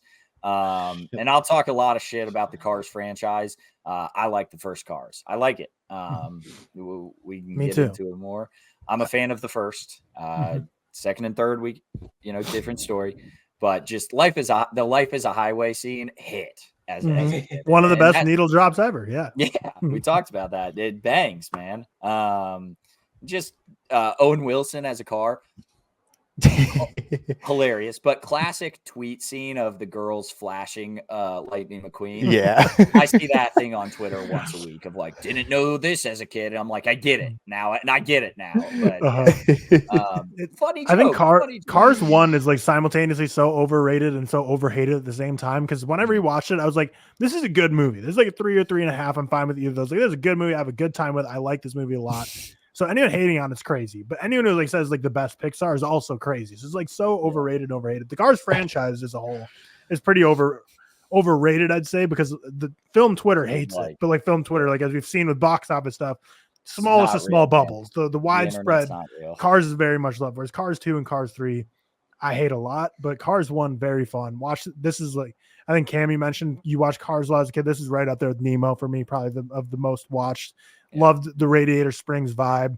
Loved Owen Wilson as Lightning McQueen. There was a Cars video game for the original Xbox that I had that I absolutely loved. Played the hell out of that. Very fun game. But yeah, Cars is a good movie, man. You can hate on the Cars franchise and respect the game of that Cars 1 is good. Didn't find him funny as a kid. Don't find him funny now. Fuck Mater. Yeah, that's fair. Mater. Not a fan of Mater. Not funny. It's just Larry the Cable Guy doing Larry the Cable Guy stuff. And Larry the Cable Guy has never been funny, man. Even as a kid, I'm anti-Mater. Moving on to the European wet dream, Ratatouille. Ratatouille made only 206 million, so it's taken about a $50 million drop on the last two, and had a $150 million budget. So this is where the budgets are starting to inflate, starting at Ratatouille, but only made 200 million. That's probably why we've never gotten a second Ratatouille. Ratatouille, a revisionist history movie of the year. I feel like people just love this thing now, which it's very good. I like Ratatouille. I'm not going to say love Ratatouille. I don't. It's a great movie. It's very, very good. It's got a weird like following now. It's like a part of those like Blade Runner 2049s, the nice guys. It's got a loving fan base now. And I get it. It's very good. Like the Ratatouille scene is all time. It's definitely not my favorite, but yeah, I wish Seth were here to talk it. We talk about how Inside Out 2 sets up kids to be like, life's not going to be all peachy. It's not going to be as great as you think it is. So set your expectations right. Ratatouille is a big movie for that too, because it makes the dish of Ratatouille look like the greatest thing ever. In reality, it's just, it's like a fine dish, and like there's nothing wrong with vegetables. But I'm talking about like the Ratatouille is like, it's literally just like vegetables sliced up with some tomato sauce over it. Like it's a very like if you're going out to a fancy dinner and you had like your choices, like you would take a nice steak over a Ratatouille. What do you think? What do you think came first, the Ratatouille or the rat in trying to make Pixar movies? Were they like, we got to make a movie based on like a food dish? Or I was going to say make a movie based on a rat. And then they just like, were like, wait a minute, I've got it. Ratatouille. Like their original idea was called Cow, and it was a cow making a cheeseburger. Yeah, I don't know. Yeah, that's a good question, Cam, honestly, because I guess like you need an animal that fits inside the chef's hat for what they're trying to go for. So yeah, that narrows it down to probably like 10 or 15 animals. And then they're a hamster making a ham, but rat making Ratatouille was the ultimate one. A little more elegant than a nice roasted ham dish. But no, I love Ratatouille. I've always liked it. I won't spoil my Pixar rankings, but yeah, big fan of Ratatouille. good vibes movie. It's probably like if I'm gonna rewatch a Pixar movie right now, it'd probably be Ratatouille. But yeah, Seth, I know it's your favorite, so I'll give you some shout out for that. Yeah. Moving on to the next Pixar movie that came out in 2008, what I believe to be the most overrated Pixar movie, Wall-E. $223 million at the box office, had a $180 million budget. So low key, like Pixar hasn't been doing well for a while at the box office. Wall-E, I'm not a fan of. As a kid, it didn't capture my attention because it's got like 8 minutes of. It's actually longer than that. However long of no words. So my smooth brain couldn't handle it. And I'm still just not a fan of Wall-E as much. I like it. I just don't love it. It's good. Yeah, it's the only Pixar movie in the Criterion Collection, which I think I don't fully understand what the Criterion Collection is at this point. Because I don't think it's a real thing, man. Before I knew anything about movies, I thought it was like where prestigious movies went in. Then I realized that's very much not the case.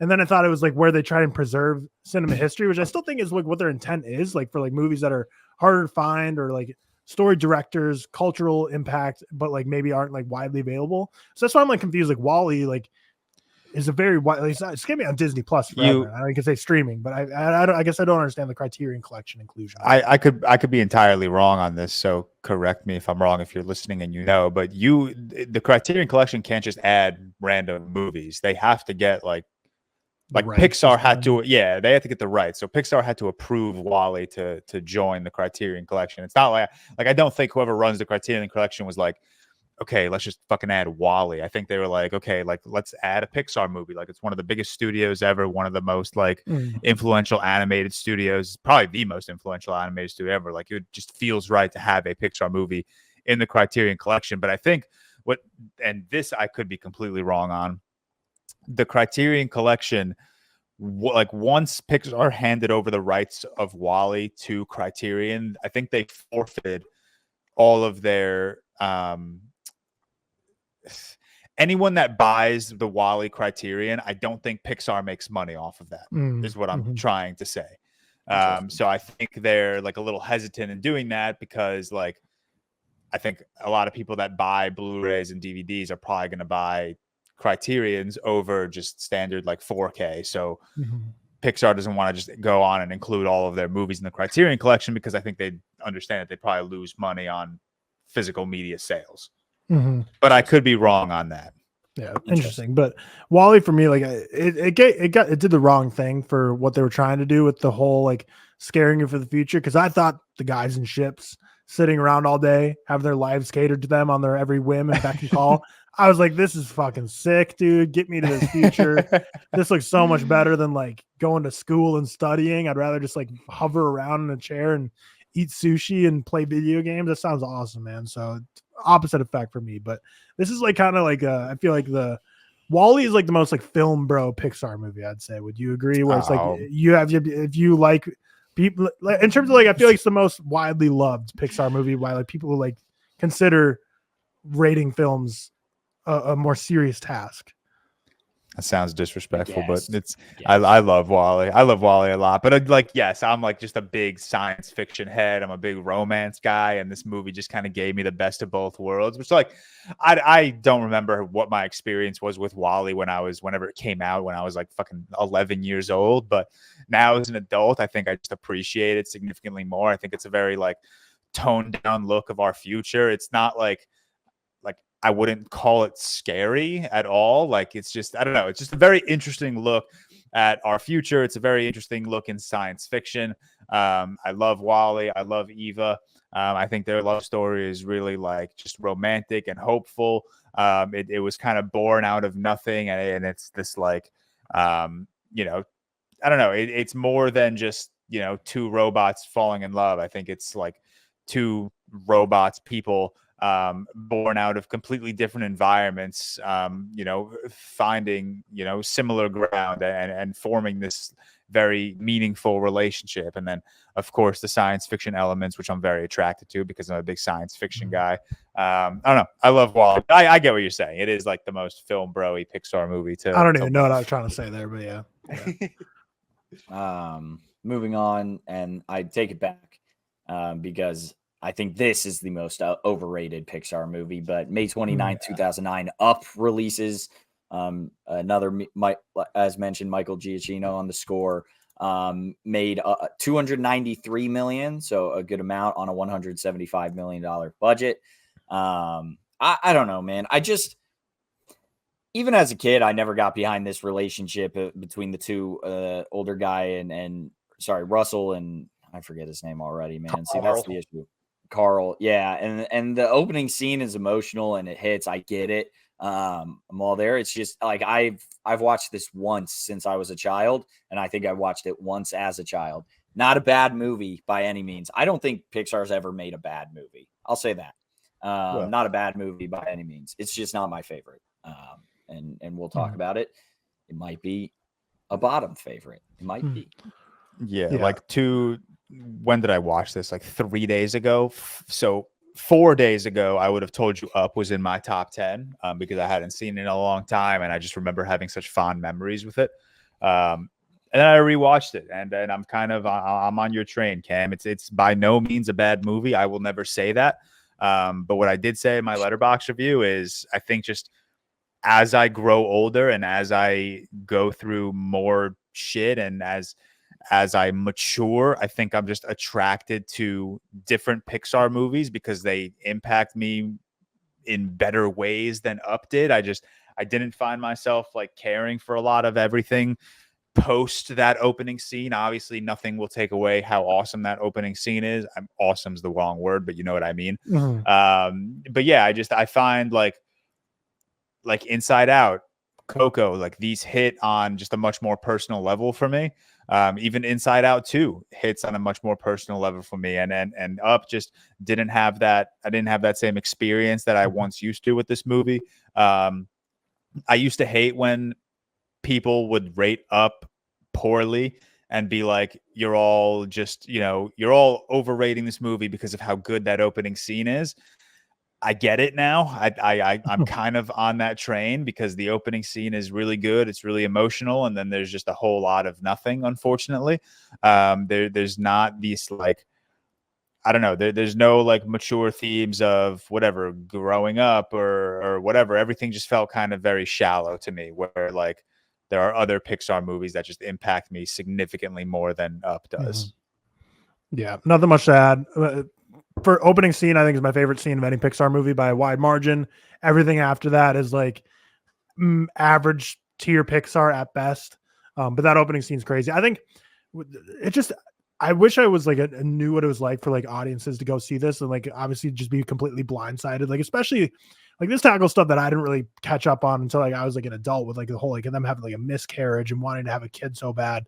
I can't imagine if you had to go through that because they're way more common than people think. It's like one of those things like people don't talk about, but it's very common because obviously it's like one of the toughest things. But a lot of people feel like it's such like a unicorn event. No, it's like a very common thing that happens to a lot of people.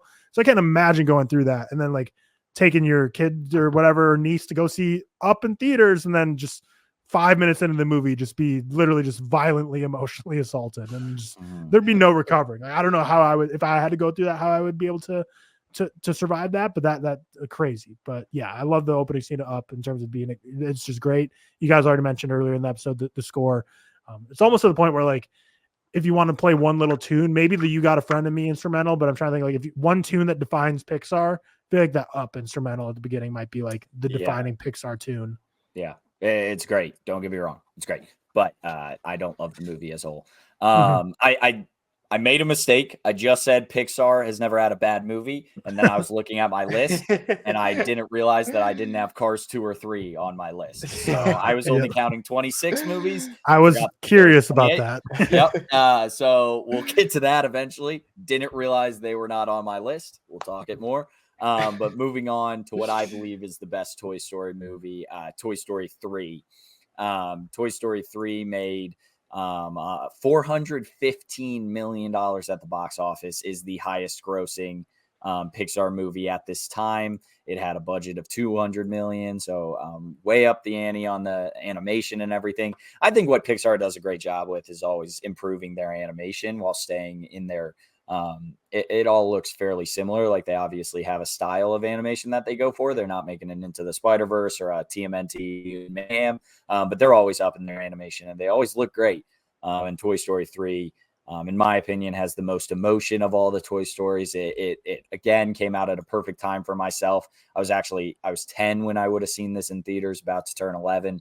And just like I said, the so long partner will always hit. Andy growing up, going to college, getting rid of his toys, and just like growing up. The original Inside Out 2 of growing up and getting a little bit sadder.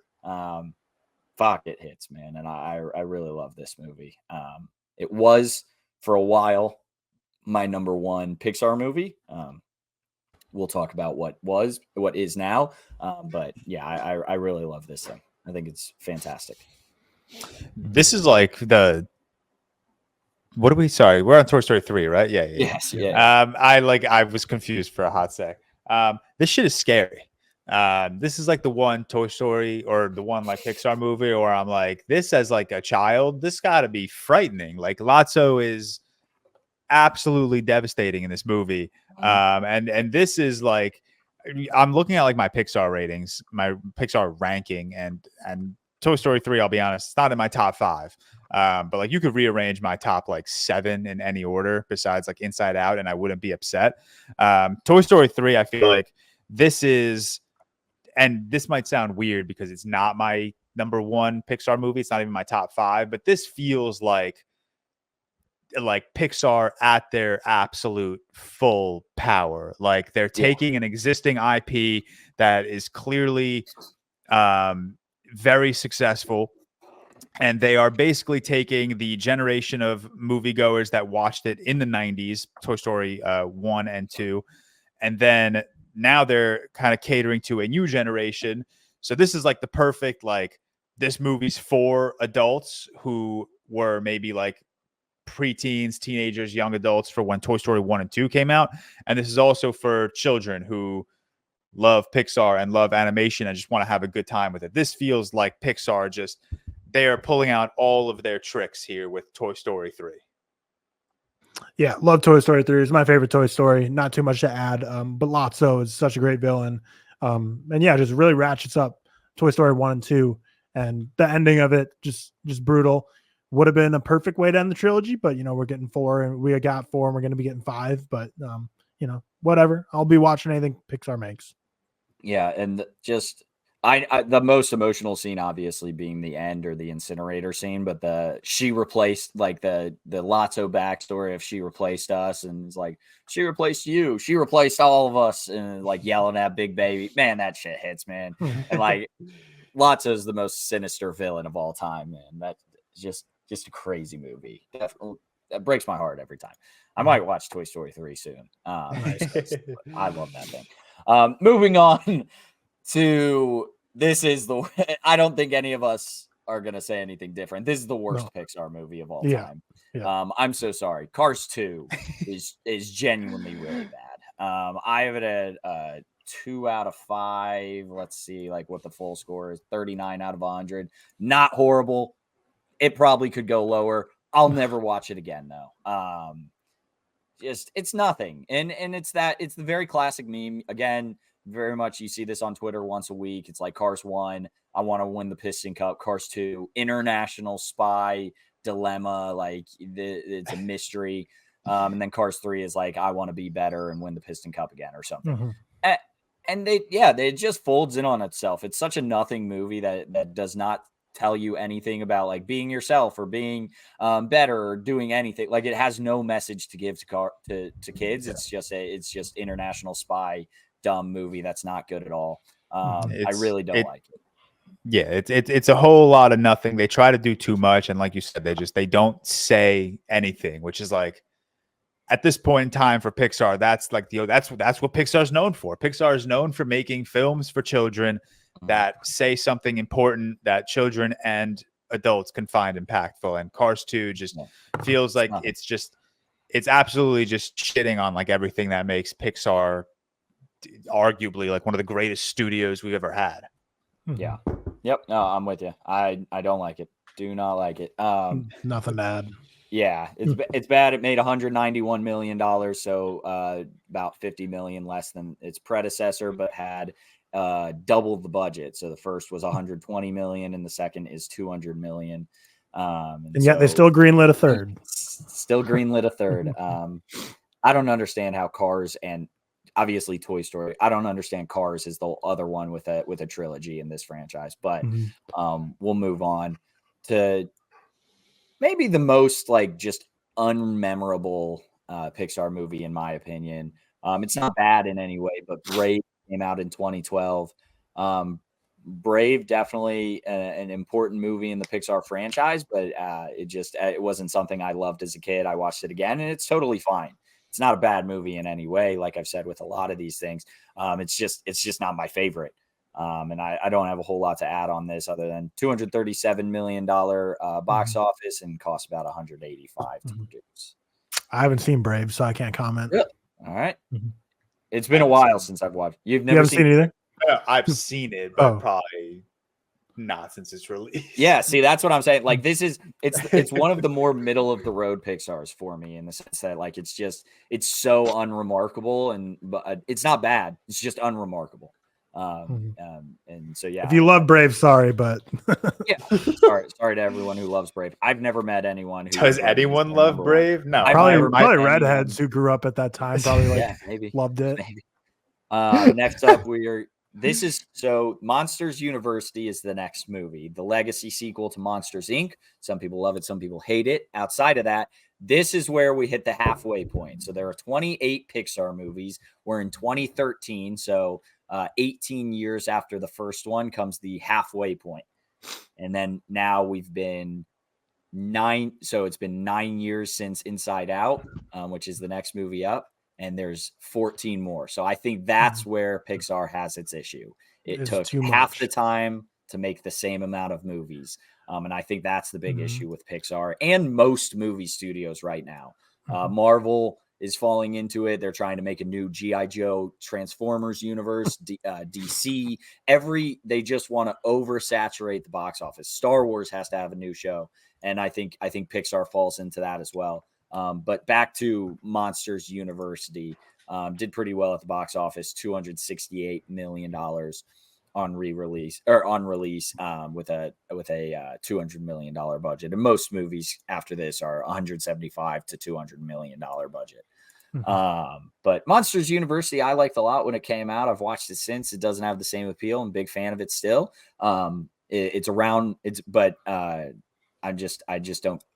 I don't know. It's around Brave for me. It's just kind of unremarkable again. I like it. I don't think about it ever. I haven't seen this either. Wow. Monsters University, Brave, and what was the other one? Monsters University, Brave, and Bugs Life are the three that I haven't seen. Okay. Yeah, our boy Kevin, Movies Man, has the well-known hot take that he thinks Monsters University is better than Monsters Inc., which I just think, yeah, that's a crack take. But yeah, this for me, and Cam said it for Brave. I'm gonna unfortunately say it for like Turning Red and Elemental. There's just nothing here. Sorry. I'm curious, which I'm assuming it's Elemental. But yeah, Monsters University, it's just a whole lot of nothing. It's very forgettable. And as I get older, I like to rate films based on the ones that I think highly of, that I think often of. And when I think of Pixar, if you one day randomly just asked me to write down every single Pixar movie off the top of my head, I'm probably going to forget about Monsters University. It's not one of them that I feel very attracted to. And I'm going to be honest, even after like Monsters Inc., even though I really like Monsters Inc., I don't think these are characters that are as memorable as like the Incredibles or Riley and Inside Out and the Emotions or Wall-E or Nemo. I trust me, I know that's a hot take. I know like what are their dumb fucking names? Sully and Mike. I know they're very iconic characters, and they're cool characters. They're awesome characters. I just don't find myself as attracted to them as I am with other Pixar movies. So I never found myself caring about Monsters University all that much. It's like an additional extension of these or a prequel of these characters, and like if I didn't really care about these characters beforehand, I wasn't going to after a prequel. Yeah. Yeah, that's all to say about Monsters University. Not a whole lot. I couldn't tell you one character outside of Mike and Sully in this movie. Like I couldn't remember a name from this movie. But moving on, big comeback here from if you're like us, Cars 2, Brave, Monsters University. So we'll say a 5-year gap. Pixar hasn't hit really. Then they come out swinging with Inside Out. George mentioned it earlier. His number one. It's definitely in my top 10. We'll get to that. But Tyler, I think it's probably in yours. I think you like it. It's a good movie. We don't have to talk it too much because we just talked Inside Out 2. It's a very, very good movie. Beautifully animated, makes you think about yourself and your emotions and how, you're not always happy. You're feeling many, many different things. Unlike the sequel, it has the shtick of like the first time going inside your brain and seeing, these emotions. And it has the original story. It really hits. Michael Giacchino's score is super emotional in this thing. They run that shit back in the second. But yeah, it's super good. Super good. Yeah, the only thing I'll add, since we talked about Inside Up kind of already, is that, you're mentioning how we're like halfway into Pixar's filmography at this point and how much has come out since then still is only like the halfway point. Inside Out to me, like just like thinking off Pixar off the top of my head, seems like new age Pixar. Like, oh, that's like a more recent entry into the filmography. Like, doesn't seem like a more classic one. But then when you look at it, like you said, it's like that's like the halfway point of the filmography. Like they've had half of their movies that they've ever made have come out Inside Out and after. And that's just crazy because to me, Inside Out feels like, oh, there's a more modern new Pixar movie. And we've had so much since then, which is just crazy. But yeah, I love Inside Out, which I already kind of talked it. But yeah. It's worth noting. Sorry, no, you go, George. No, I was literally just about to say, yeah, there's not much to add. You guys know how much I love this movie, and we touched on it when we spoke. Inside Out 2 makes me cry like a fucking bitch, dude. And I really love this movie. Yeah, it's worth noting. What I was going to say is after Inside Out and The Good Dinosaur, both in 2015, after that, 3 other times have Pixar's had 2 movies in the same year. So they normally have 2 movies in the same year after that, or not normally, but they did not have that prior to Inside Out and The Good Dinosaur. Like before that, they'd never had 2 movies in the same year. So they're not like getting 3-4 movies a year, but they're doing, more than they had been before. And I'm sure it's just, hey, we need to make more money. How can we do that?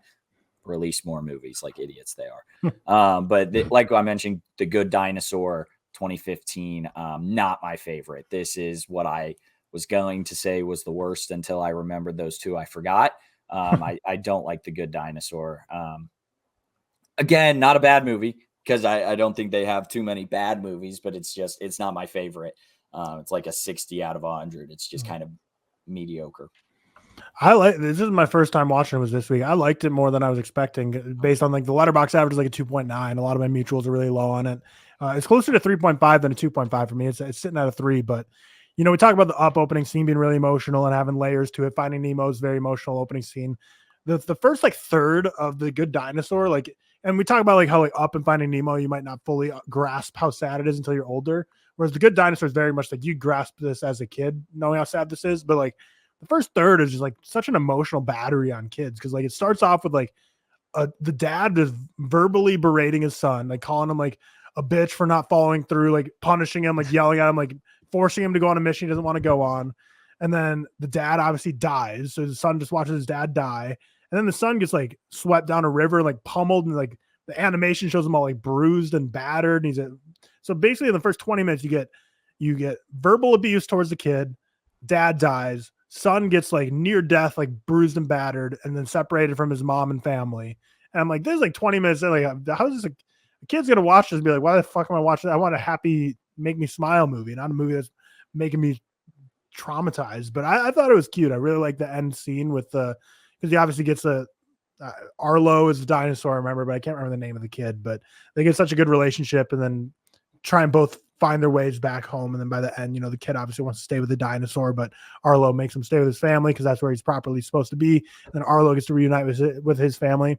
I liked it. I thought it was cute. Closer to 3.5 than a 2.5 for me. But yeah, this is the first time I watched it. So yeah, good time with the The Good Dinosaur, which is also just like another.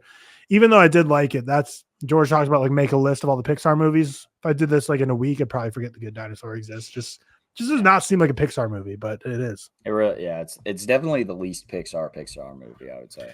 Animation's pretty mid too, which is normally Pixar's great animation. I was like, the dinosaurs are like very much like feel like first pass animation rendering, where I was like, there's not much detail. Like I saw a lot of people in the letterbox review saying like it looks beautiful. I just didn't care for the story. I'm like, I didn't think it looked that great either. I don't know. Yeah. George, any thoughts on The Good Dinosaur? Nothing useful. I haven't seen it in ages. Yeah. I haven't either. I did when like I started making lists in like 2018, but probably haven't seen it since then. So I don't remember it perfectly. I just remember not loving it. Finding Dory is next. And I'll say I kind of like Finding Dory. I liked it more. I have watched this with Bailey recently. I liked it more when it first, came out and everything. I didn't love it as much, but I don't hate it. Well, Bailey's a big Nemo guy. What was his review on Finding Dory? Does he ask for Dory, or is it back to Nemo? It's more like he doesn't fully understand just yet, so we can throw on Finding Dory every once in a while. Like I said, doesn't fully understand, still does not keep his attention as much as Finding Nemo, and it's like it's the same thing. Just watch this, and he's just not as into it. But we'll throw it on to get rid of damn Dory or Nemo every once in a while.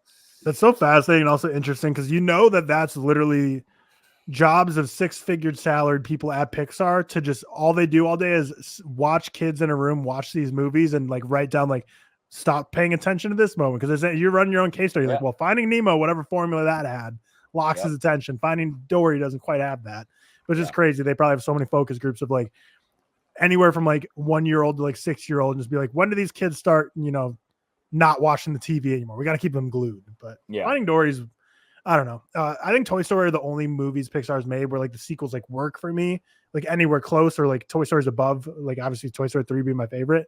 Whereas all the other sequels, like I don't think they're bad. I think we've kind of mentioned it a bunch how Pixar doesn't really have many bad movies, but Finding Dory just falls into the kind of same mess of like Incredibles 2, Inside Out 2, Monsters University probably for some people, where it's like it's a fine sequel, but it's not anywhere near the original. So it's like I watched it to watch it, had a good time with it. If I'm ever going to be in the mood for that universe, I'm going to watch Finding Nemo. I'm not going to go back to Dory.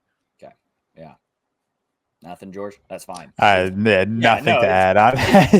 This again is like the Inside Out 2 route where it's the same exact movie. They just switch the user that gets lost, right?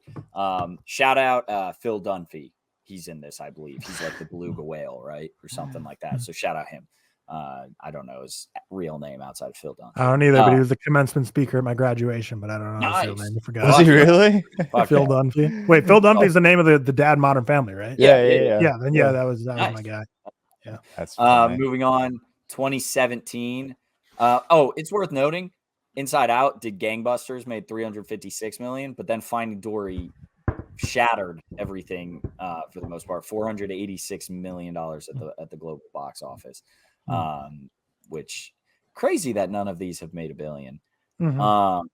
Okay, moving on. Unless it says lifetime gross of. Well, Toy Story 4, I know for a fact made over $1 billion. So if it doesn't say that on your list, then that might be domestic box offices you're looking at. I'm probably looking at domestic. So thank you. Okay. I appreciate that. Probably looking at domestic. So we're going to go with all of these are domestic. Thanks, Box Office Mojo. Moving on though, Cars 3. Fuck you. Hardest movie poster ever. People Cars said it to death. Movie poster. The trailer's sick. Yeah, the teaser trailer too, where it just shows him flipping. It's like, oh shit. And then the movie comes out and you're like, oh shit. Not as bad as Cars 2 by any means. But they are still the bottom 2 Pixar movies. They're low, for sure. I'll say bottom 5. It's insane how much this movie pissed me off with the ending with like his like, and I don't remember perfectly because it's been a while, but this is the one where like his race partner like gets in a crash and he stops at the finish line and goes to save him instead of cross. It just bothers me so much. I get it, like the whole theme's like, your friends and like their health is more important than winning, but like he literally had to like physically like it took him more effort to not cross the finish line and go back and help him than just like cross that finish line is make a little loop back around. Like, instead of screeching on the brakes, wearing out the tires. Like he put in so much effort to make sure he didn't cross that damn line. Yeah, it's like, bro, just use the momentum and just turn around, like get the win and go help your friend. Nothing changed. Like I was so mad. Like just freaking cross it, dude. The I don't best care thing about the about thematic this movie, needs. That's such a funny reason I hate a movie. Like, yo, fuck this guy for helping his friend. it's just let's teach a little competitive spirit. Like, Yeah, you no, can I be get it. good Well, friends, but just go win and then help him out. Like, and what this does is it's such massive, like, look at me energy. Like, look at Yeah. me. I'm a good friend. I'm I helping didn't my even friend. cross the finish line. Yeah, That's true. what bothers me the most because it makes people, it's so like him be like, wow, he's so valiant. And that's exactly what he wants people to think. Be like, wow, look how look how caring and awesome Cars this dude 3 is. stinks. I'm out on Cars 3. Teaches bad principle. Finding Dory was composed by Thomas Newman. No relationship to Randy Newman. Good to know. Just look that up, by the way. Yeah, but Cars 3 stinks. We'll move on to Banger, which, by the way, did not realize how many Pixar movies Michael Giacchino had done. Absolutely in their pocket with this one. But he did do Coco. That's why I mentioned it. But Coco 2017 at the domestic box office made $210 million on a however many dollar budget, 175. They're all around there now. But Coco, an emotional movie. I watch it a bunch now, dude. I listen to Remember Me pretty often because that's on Bang. So good. It's so good. So good. Pixar's got so many fantastic original songs. It's unbelievable. Yeah. It's They insane. hit a lot. But yeah, I'm a big fan of Coco. Obviously, like a really good look at the Day of the Dead and the Hispanic community, and just a really cool movie to watch. Beautiful movie. This is where their animation is like kind of peak, especially like the leaves flowing scene or whatever that is. Just looks so amazing, man. That's really all I have to say. Is just like oogle and ogle at this thing because it's amazing. Another. I mean, every Pixar movie, in some capacity, pulls at your heartstrings, except for like Cars 2 or whatever. But yeah, Coco is another one. Coco. Fun fact: Coco is the first time I ever saw Victoria cry during a movie. Nice. It was like early in our relationship, I believe, and we were both tearing up, and we were both trying to like hide it from each other because we didn't want to like cry in front of each other watching a movie. So yeah, that was the first time that we both like cried together for a movie. Love Coco. I think this is Pixar's best animated movie, like the animation, best looking, like the animation. Yes, best looking. Sorry, I don't know why I couldn't think of a way to say that. Yeah, the Day of the Dead I think is just portrayed very culturally sensitively. It's very educational, but it's also just this heartbreaking journey. Characters that I am really surprised that like Miguel is not like talked about on the same level as like Nemo or Mr. Incredible or even fucking Russell and Carl from Up. I think he's one of facts. I think he's one of Pixar's better written characters. It's a coming of age story, and it's one of my favorites ever. And I absolutely love this thing. Yeah. Yeah, I kind of want to watch Coco tonight now, honestly, to be honest. It's been a while since I've saw it, but I love it. Riley's not a big movie person, but she's shown me a couple in our relationship. And Coco, like I'd never seen it until she showed me. It was her favorite Pixar. Loved it. And then she also introduced me to Tenet. So she's kind of 2 for 2 on bangers and showing movies. But she'll watch like 3. She'll watch like on her own will, like 2-3 movies a year. But they usually kind of cook, honestly. Yeah. So Coco and Tenet, 2 good movies. But yeah, I adore this movie. Everything you guys said. The animation is incredible. The soundtrack is such a banger. Just kind of the perfect mix of emotion, animation, music. Like this is just kind of the melting, like the chemistry of the melting pot, the formula they were sprinkling into this. Just everything was firing on all cylinders. You got the perfect ratios of everything. And yeah, I absolutely adore Coco, and I kind of want to rewatch it now. Great fall vibes, great Halloween vibes. So yeah, definitely like just such an orange looking movie. I don't know how to say it. Like I feel like the fall, it's such a fall movie, you know, oranges, purples, Day of the Dead, great vibes for the fall. So not really the time of year for it, but might do it. I've been doing this while we've been talking. I got to go change around my like movie posters some because I haven't for like any of these things. So I'm just going and doing that while we talk them. But Coco is one I got to go change the movie poster to. Moving on to Incredibles 2. I'm higher on Incredibles 2 than a lot. I actually I quite enjoy Incredibles 2. I'm going to be honest. I saw it twice in theaters. It made $608 million at the domestic box office. That's the highest grossing in domestic box office, at least. Good for it, because I actually really like Incredibles 2, I'll be honest. But I think you mentioned it earlier, picks up like right away. You see what happens with the Underminer. You see a little bit more of the superhero society and stuff. The villain's not amazing, but I'm still in awe of like the scene where she like flips on the lights and it's like a jump scare in a Pixar movie. And no, it is. I just rewatched it the other day. Yeah, it very much is a jump scare. Yeah, the screen slaver is like right behind it. Like that got me in theaters. And I mean, I'm a fucking idiot with horror movies anyways, but it got me in theaters. I was like, oh shit. I like The Incredibles too. Yeah, I remember seeing this in a theater.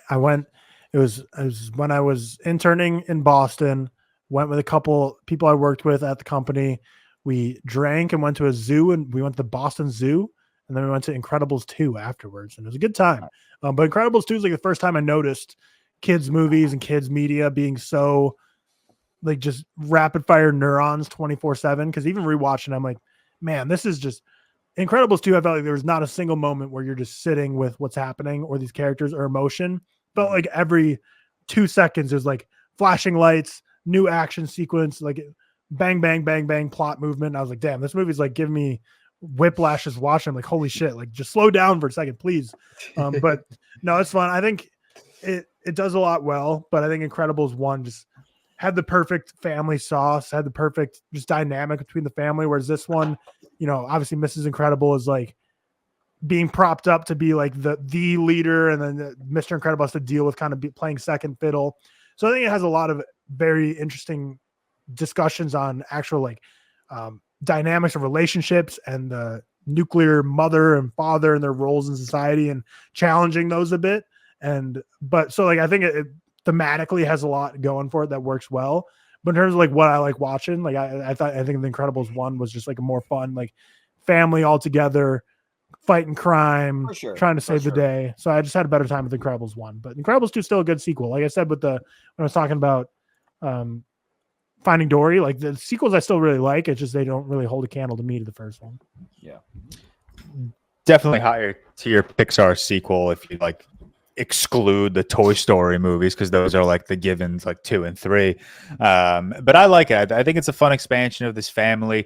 I like, and I don't know if I'm misinterpreting what you said, Tyler, if you dislike this element, that the fact that it's not like really a family unit in this movie the way it was in the first one. I kind of like that about this movie.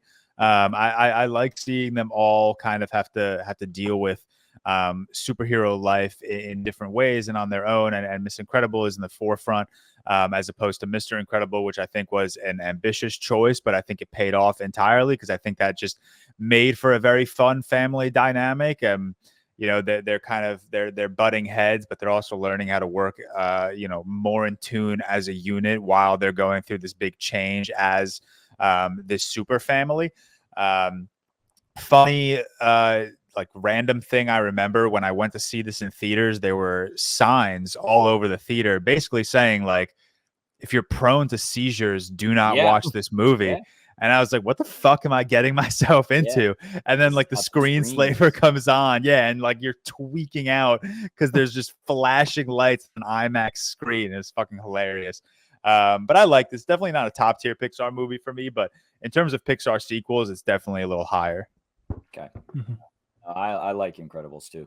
Moving on, 2019, we get Toy Story 4, the most divisive Pixar movie. Should it have been made? Should it have not been made? Toy Story 3 ended on the perfect ending. Why would you make Toy Story 4? I really like Toy Story 4 still. They've never missed with a Toy Story, in my opinion. I was higher on it. I moved it down without rewatching it, just because like I said, I had a lot of movies very highly rated, and then when I watched Inside Out 2, I'm like, I like that as much as Toy Story 4, but I had 4 like rated way higher. But I still think it's really good, and it does do another good send off of now that they're on their own. Are they still wanting to be toys for another person? Should they be, independent toys like Bo Peep? And I really like Toy Story 4. I don't think they've ever made a bad Toy Story or even an okay Toy Story. I think all of them are very good. That's just my opinion, though. Any thoughts? Yeah, I did and I texted you guys about it. I did Yeah. a complete 180 on this movie. Unfortunately, I had it at a 4.5. I had it top 10 Pixar for a long time. I just remember having such fond memories of this movie. And then I rewatched it, and I looked at it more from the lens of like, this is more of like a celebration of these characters as opposed to something that's going to like deeply impact me. And it did once impact me. This movie touches on, struggling to move on, struggling to find meaning in life, themes of change, which at the time of this movie being released, I was graduating college. So I'm sure this movie just hit because at that moment in time, I was going through a lot of change. I was going from being, a lazy college kid with barely any responsibilities to 2 days after graduation, starting a full-time job. So I'm sure just because of where I was in life at the time of this release, it hit a lot heavier. But I was rewatching it two days ago on Friday, and it wasn't hitting. It wasn't hitting nearly as hard. It plays out like this educational tale in the importance of letting go and growing up. And I think all of these themes would have worked maybe a little bit better if they were from Andy's point of view. Obviously, it's a Toy Story movie, not an Andy story movie. So I don't know. I struggled to attach myself. I struggled to like latch on to kind of anything going on in like a more meaningful and impactful way. Certainly not a bad movie. It's still a 3-star for me. Certainly not a bad movie. It's just not. It's something I remember having significantly fonder memories with, and then on rewatch, I was maybe just a little caught off by how little I was attracted to it. Mm-hmm. Yeah, I liked it. I didn't love it. I haven't seen it recently enough to be able to remember much of the intricacies of it, but I never remember disliking. I definitely do think, like, obviously the trilogy, I think, stands on its own very well. Didn't really need a fourth, but I mean, when Toy Story 5 and it comes out, I don't know when it is, but I know it's obviously in production. I'll still go see it, but I think the original trilogy will be tough to ever get to those heights again. Yeah, I don't think this. I mean, obviously, it's a cash grab because all Pixar wants is cash. But I don't think this is a cash grab in the sense that they made like a shit movie, like a Cars 2 or something. Like, I still think this movie has something to say and has something you can take away from it, and I appreciate that of it. Moving on, getting into the 2020s.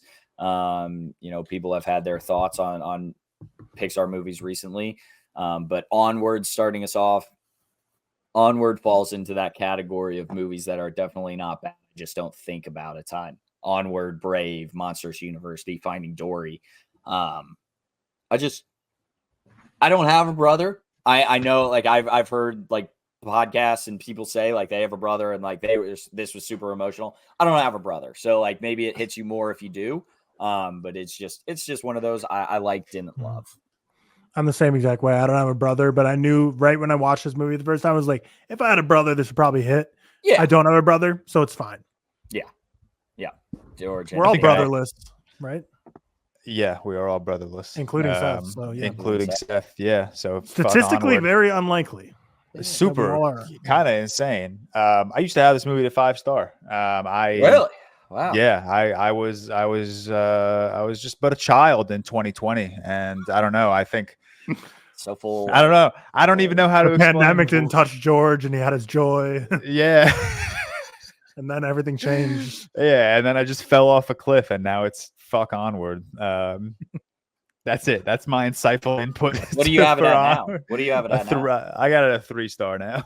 Okay, yeah. So yeah, even a bigger 180 than Toy Story 4 and up. But moving on to what I just want to talk is the first Disney Plus release for for a Pixar movie. Soul, straight to Disney Plus, Christmas Day. I vividly remember it. I bawled. I cried. I love Soul dearly. It's my favorite Pixar movie. It's 100 out of 100 now. Yeah, it's a perfect movie for me. Just like, don't lose your soul. Be who you are and live life to the fullest. And it's the perfect Pixar movie for me. I shun everyone that doesn't have it at a 5-star. Nobody knows ball like me. I really love Soul. Not much more to say other than that. Just every time I need a pick me up, I watch Soul, basically. Soul was one of the movies I 100% wanted to check off my rewatch list before we did this episode. And I did. I did. I rewatched it last night after I watched Inside Out 2, and I didn't log it because, one, it was late. By the time I finished the movie, it was like 2:30 a.m. And two, it would have felt disrespectful to just write like a 1-sentence like quote from the movie when I think this movie just deserves something a little more meaningful. Because do you not have it Pixar at all? No, I do have a rated. Watched it at all? I don't see your rating. Did you delete No, it? I did not log it yet. I have not logged it yet. That's what I'm saying. So you haven't rated it at all? It's still rated. No, I have it rated. I just didn't log it last night. I don't see you, man. All right, that's fine. Continue. I'm right there. All right. Well, anyways, yeah, I wanna when I do log it, which will probably be tonight. I want to write something more meaningful. I think as the last 2 years of my life has unfolded, and now that I've rewatched Soul, I think I'm just able to appreciate this just a lot more. It had me fucking hysterical last night, dude, like to the point where I wanted to like stop watching the movie because I didn't like how much it was making me cry. It's one of those movies where I love it so much, but I hate the way it makes me feel. It's kind of like it's like Inside Out 2, but just on a significantly more impactful way, on a more impactful level, where like it's unlocking just so many, like, I don't want to say memories, but it's just reminding me about so many things that have gone on. It's unlocking so many memories, and it's also just like a celebration of life where it's like fuck it, whatever you've been through, just keep your head up and keep going. It's good. I think I tweeted and you responded with like, fuck you, that this was not even in my top 5 Pixar movies. You'll be happy when you see my ranking on how that's changed. But yeah, I had a completely different experience with Soul last night. That was my fuck you era on Twitter. That tweet that did okay, and I think the only reason that one did okay is because there was a reply to you. But I'll take it. Yeah, but that's my take on Soul. Tyler, you're the lowest, man. Yeah, I need to rewatch it. I'm gonna watch it again tonight. And I think the last time I rewatched it was before Elemental. But yeah, unfortunately, I'm the lowest on it. I need to rewatch. I saw Alex Coleman watched it, and he's very high on it. So everyone's getting on the Soul train. I need to give it another watch because it's been a while. Maybe things have changed. Yeah, we'll see. I can't say enough good things about Soul. Makes me cry every time I watch it. Basically, the fish story like just hits every time. But moving on to 2021, I believe this was another Disney Plus release, still not out of the pandemic. Luca. Luca is a very good movie that Pixar refused to go all the way. It's clearly a movie about like queerness and like just accepting that. And Luca, like, it refuses to go all the way and fully out say that just because they need to make money overseas and they need to make money everywhere else and not piss off half the people. But for that reason, I think it's a little too shallow. Not bad, very good, just unfortunately a little shallow. But I love Luca. I think it's up there with Coco in terms of like the most beautiful looking animation films. It looks not in terms of quality. Like, I don't like Luca nearly as much as Coco, but I think animation wise, it's up there with Coco as being like the best. But I really like it. I know Seth is a big fan of it as well. That's another one I want to rewatch as well. So I think this week, if you're listening to this, expect to see. Well, first off, I'm going to try and finish, Monsters University, Brave, and Bugs Life, but expect to see some probably Pixar rewatches because talking through these, I want to rewatch some of these.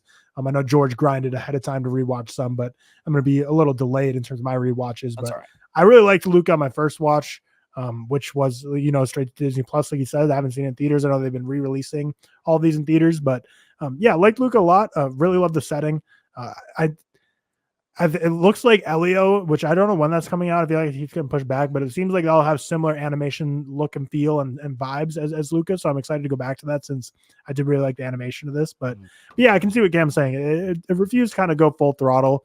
It's kind of like I think that's saying something without saying something. Issue with it, which I guess it doesn't have to because it implies and everything, and you get that surface level. It just feels a little shallow. Yeah. Yep. Very. I still like it a lot. Yeah, I like Luca. George, I've never seen Luca. Really? Wow. Sorry. Disney Plus, easy watch. I know. Moving on to another Disney Plus movie, then Turning Red. One of the biggest box office losses of Pixar is Turning Red.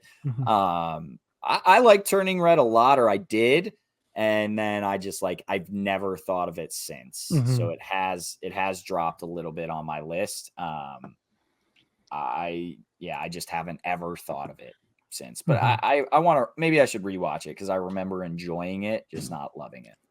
Yeah, it just falls unfortunately in the same category to me as Onward, where it's unfortunately, I just connected with none of it, and just like Onward, I feel like I could have connected with a little more. So Turning Red, happy it exists for the people that does connect with. I'm very much against what Pixar's new mission statement is to stop doing biographical, meaningful films and to just keep doing more widespread audience stuff, which is kind of similar to what an Elemental might be. Which I'm not saying Elemental is bad, but I like the Turning Reds, I like the Lucas, I like these films that are clearly just very personal stories, but it seems like these are going to be kind of a dying breed. So maybe because of that, I should give Turning Red another chance, because it's kind of there's not really probably going to be any more Turning Reds coming out in this world.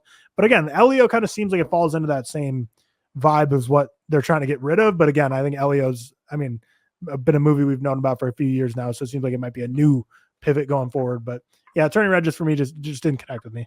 Yeah, which makes sense. I'm not the target audience. I'm not saying Turning Red stinks because it didn't connect with me. I'm well aware. I'm not who they're going for here, and I'm happy for the people that they are going for. Yep, Dami, she is the director, and I believe she it's very much based on her life. Obviously, not turning into a giant red panda, but the idea that this your body's changing and everything, and how you adjust to that sort of thing. George, thoughts on Turning Red? You've mentioned it a couple times as a movie you don't like. I wouldn't I don't like. It's just it's super. It's very much in one ear, out the other for me. And I think a big part of that is kind of the same reason why I don't find myself attracted to a lot of these other Pixar movies. It's just because a lot of other Pixar movies are more relatable.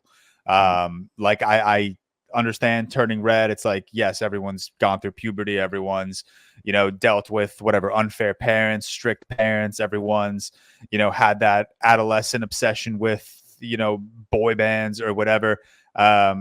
I think I'm more attracted to, the themes of Inside Out or Coco, and especially now Soul, whereas Turning Red just doesn't really necessarily fit what I'm looking for in a film in terms of how hard it's going to hit me.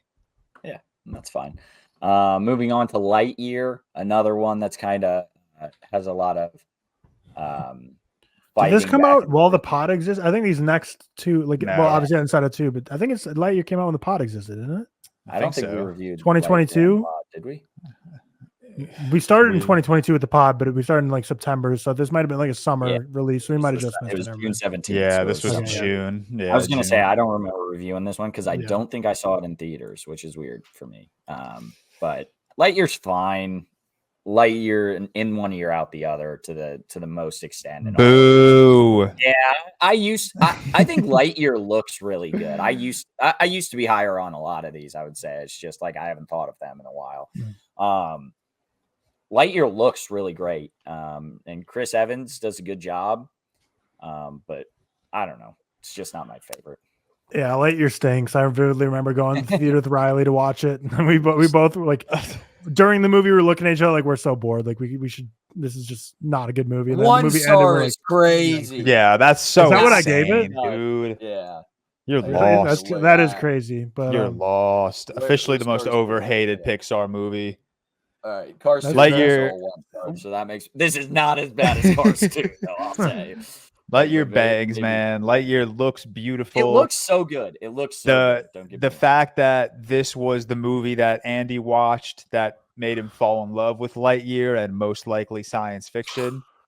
Fucking awesome, dude. It's cool. It's cool. It's cool. Like that's me, man. That's me watching Back to the Future as a punk bitch 9-year-old and falling in love with it. This more so than in Toy Story 4 feels like, hey, we need IP to make some money, though. This is better than Toy Story 4. That's nuts. That's crazy. That's wrong. This is better than Toy Story 4. And you and I have it at the same score. This is just like how I think of 3.5s. Like I think of 3.5s as like movies that are not bad, but are in one year out the other.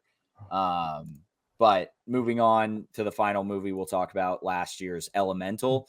I really liked Elemental, which we did review on the podcast. So for full thoughts, if you want to see like deeper talk, I don't know which episode it is. Probably like episode like 27 is what I'm gonna guess. I'll go look. But I really liked Elemental. I'll be honest. I think it hits with like just different people coming together and like different families, like, you know, accepting each other. I like it a lot. I don't know what else to say about it. Okay, it's episode 41. It's also the Flash episode. Also the Flash episode. Yeah. Elemental. Yeah, I remember I got like a PR package from Disney for it, and it was for like I don't know. They just couldn't think of what to do for it, but I guess because like fire is one of like the tribes in the movie, they just sent the spiciest food imaginable. So I still have some in my pantry that I'm trying to clean out my pantries on my projects. So it should just be thrown away at this point because I'm never going to eat it. It's like you gotta like. Does it have like an Elemental logo? No. It's just like okay, then awesome. Yeah. One of them is like a Bean Boozle bag, but there's none of the good jelly beans, and they're nothing but like habanero, jalapeno, ghost pepper.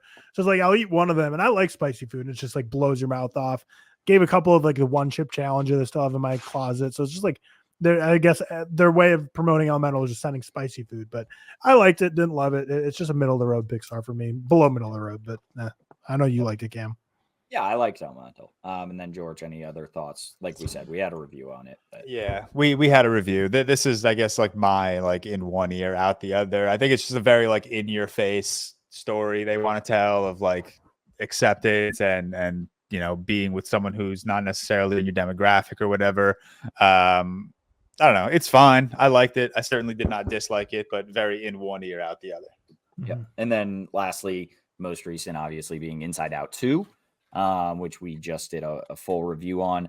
I think it's worth noting that 14%, now that we're done with Pixar, but not to the ranking yet, like they just laid off like 14% of their company in order to focus on some different stories that they want to tell. None of those people being executives who are greenlighting these things. So you dumb fucks, let's like look internally a little bit. And then right after doing that, they greenlit or they put in works an Inside Out series, possible Incredibles, another Incredibles movie.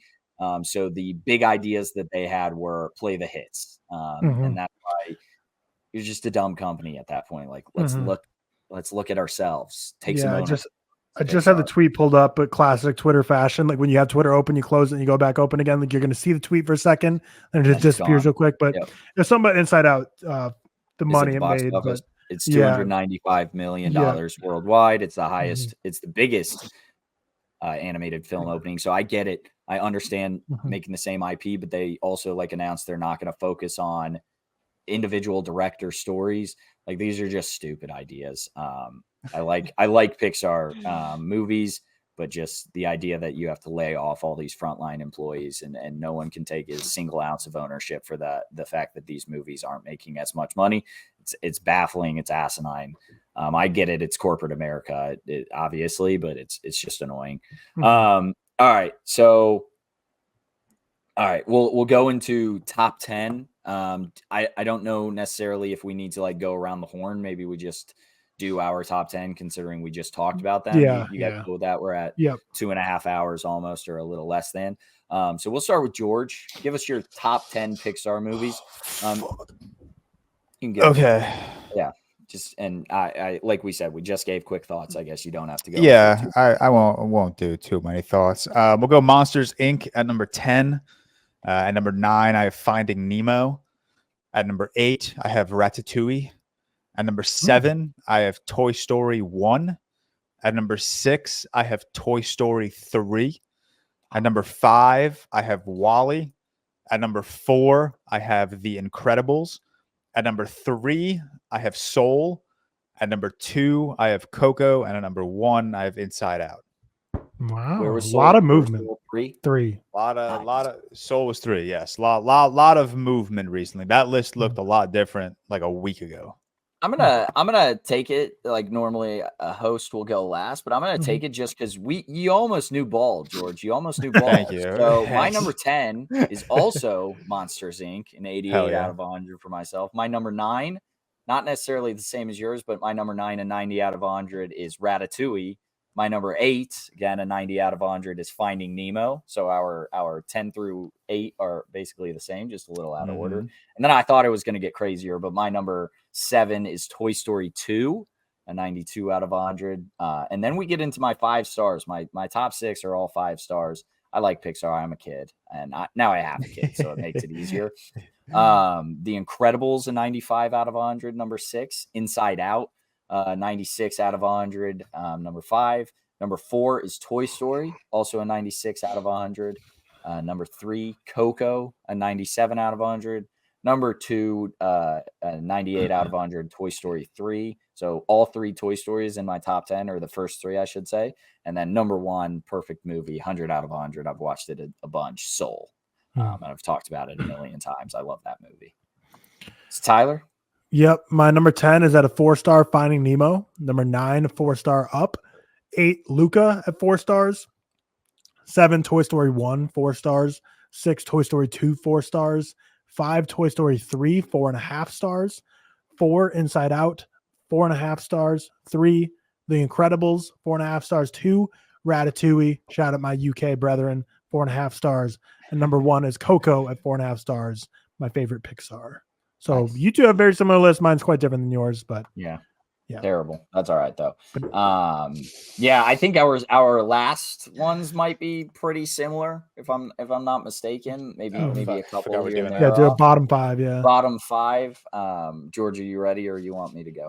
No, I could be ready. Are we doing bottom 10? I have them. Oh shit, I didn't update that. I was gonna do bottom 5. No, Bottom 5. I'll do bottom 5. That works. I'm gonna. I don't know if these would be bottom 5, but just a disclaimer: I'm gonna exclude Brave and the Good Dinosaur just because I haven't seen them in quite some time. Yeah. So my bottom 5, number 5 is Cars. Number 4 is Turning Red. Number 3 is Monsters University. Number 2 is Cars 3, and number 1 is Cars 2. All 3 cars in the bottom 5. That's all. That's crazy. I love it. My bottom 5, and I should note, like my 5 and 4 are 3.5s. I like them. Still, I don't want to say they're bad, but they're on the bottom 5. The 5th worst being Turning Red. 4th worst being A Bug's Life. Loved it as a kid, not as much anymore. The 3rd worst, Cars 3. 2nd worst, The Good Dinosaur, and then the worst is Cars 2.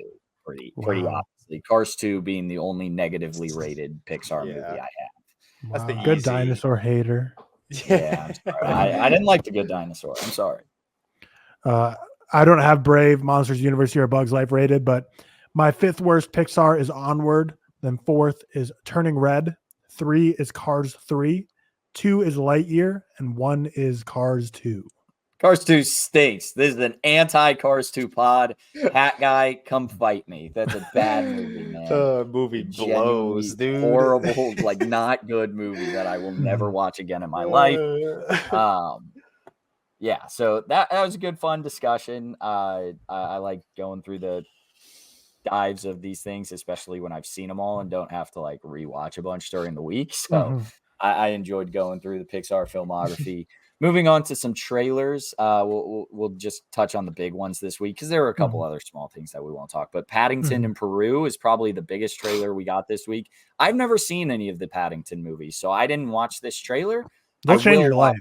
I know. I've heard like nothing but great things. I think they're both like extremely highly. I think they're both 100% on Rotten Tomatoes, and I know they're highly rated on Letterboxd as well. People love them.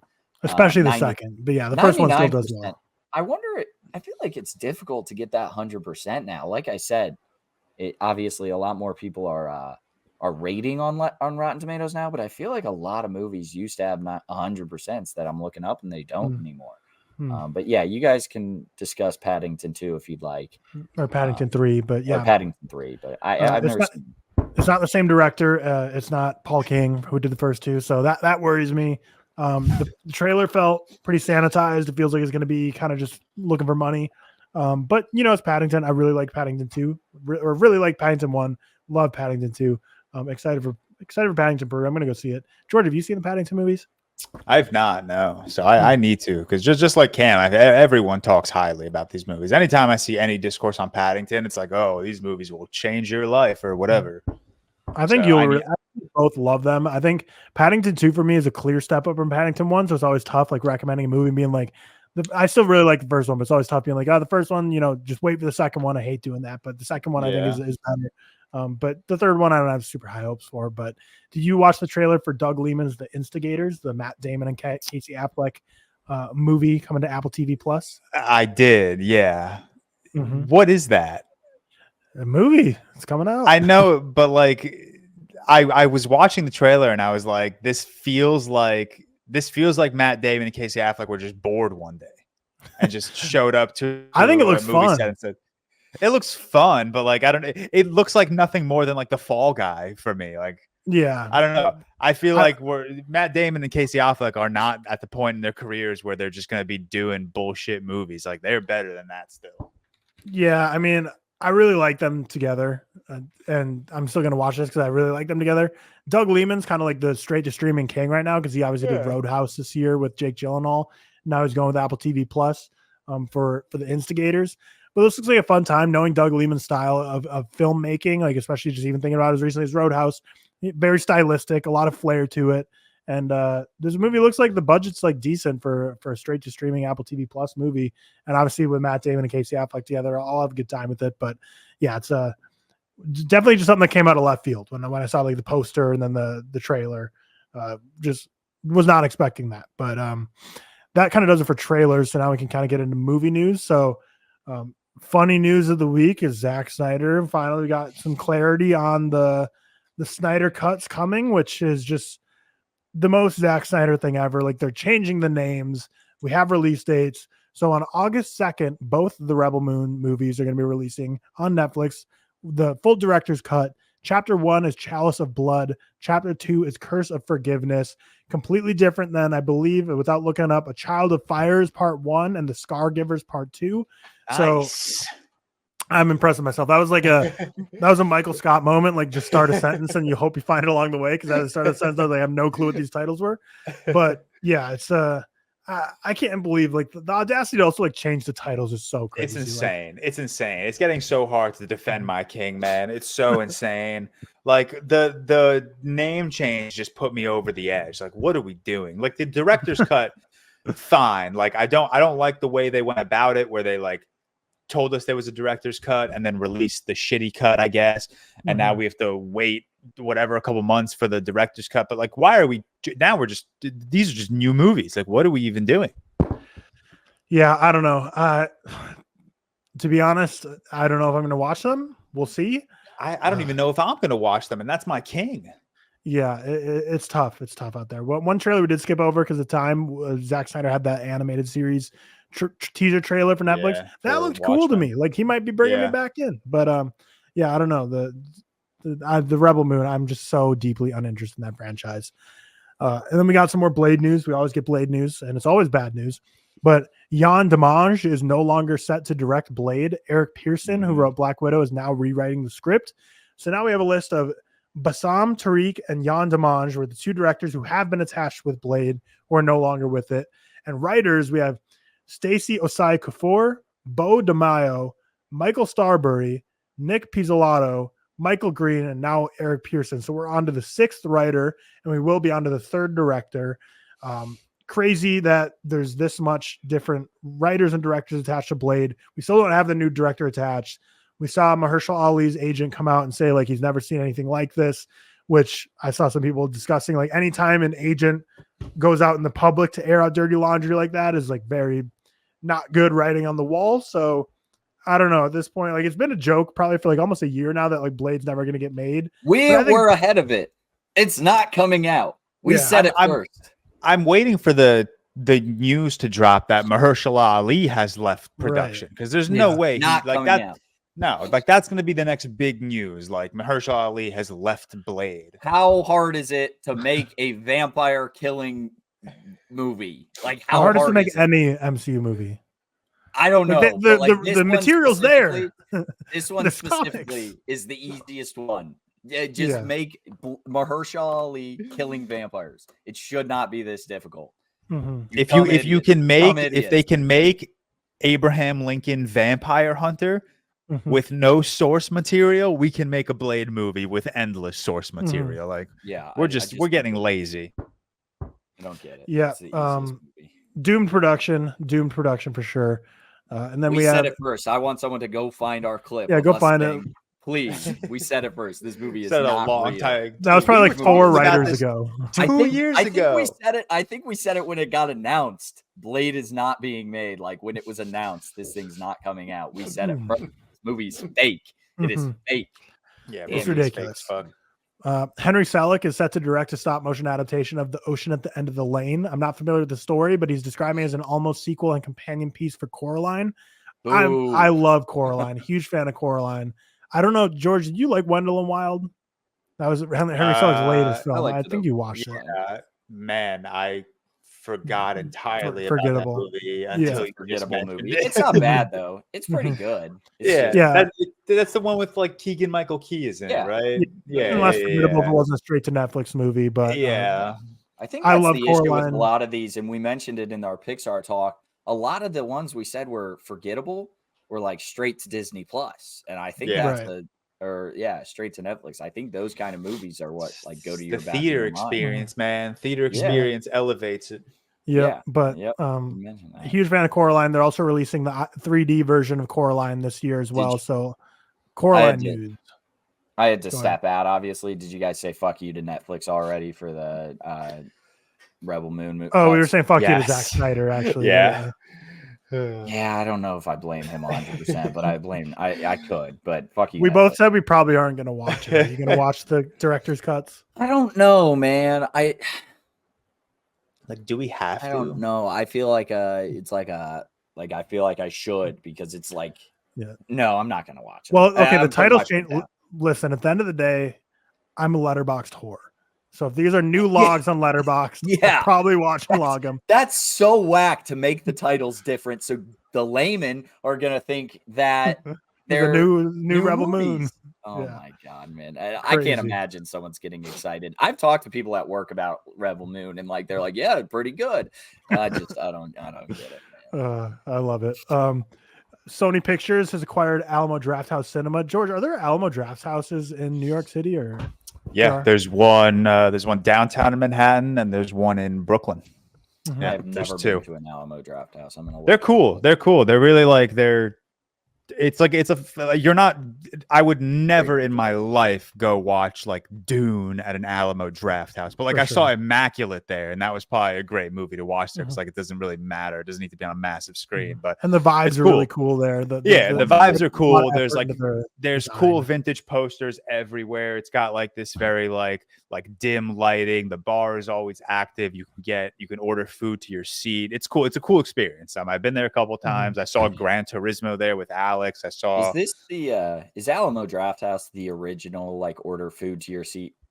I think so. I don't know if it's original, but it's definitely like one of the first in the game. Yeah, we have started in Austin, Texas, and now it's more nationwide. Yeah, that's what we have a Flix Brew House here. We don't have and the closest to me would be Chicago, which is a 3.5 hour drive, and I just did that twice, so I'm not doing that again. So it'll be interesting because a movie theater hasn't been allowed to own, or production companies haven't been allowed to own movie theaters up until about a couple of years ago when something called like a Paramount Act was repealed by the Supreme Court, which was put in place like 75 years ago. That stopped movie studios from being allowed to own movie theaters due to antitrust laws and conflict of interest. Basically, what ended up happening is, Paramount would own a movie theater chain and be like, we're only playing Paramount movies. Like, screw you guys, Fox Studios. Like, sorry, own your own theater. And then maybe people will show your stupid movies. So then Fox did the same thing. And all the studios started buying movie theater chains. Then soon it was like, well, if you live, like, you have to go to this city if you want to see the new Fox movie, or this other city. And it was basically just like a big mess. And they put an end to that. And then now that got revoked. So now studios are allowed to own theaters again. It'll be interesting to see. A lot of people are already talking about like Alamo Drafthouse. Like George and I were talking about, the decor is super awesome. And the original one is in Austin, Texas on I can't remember the name, South something street. And it's all the Shining theme, Stanley Kubrick themed. Warner Brothers owns all the rights to those. Are they going to change all the design of stuff that's Warner Brothers? Are they going to make it all Sony? I'll be really interested to track, like, after like 5 years goes by. Madam Web. Original Alamo Draft. Exactly. It's all gonna be the Sony verse. But I wonder, like, are they gonna keep Sony movies in theaters maybe a week or two longer than other theaters will? And will they maybe give on average, 1 or 2 more screens to Sony movies? Like, we'll see how this goes, because now two production companies own movie theaters. One being Sony, owns Alamo Drafthouse, and then Netflix is the other one, surprisingly enough, owns a couple movie theaters. So they only play Netflix movies, though, right? Like, they are Netflix movie theaters, right? I believe so. So. I saw. Yeah.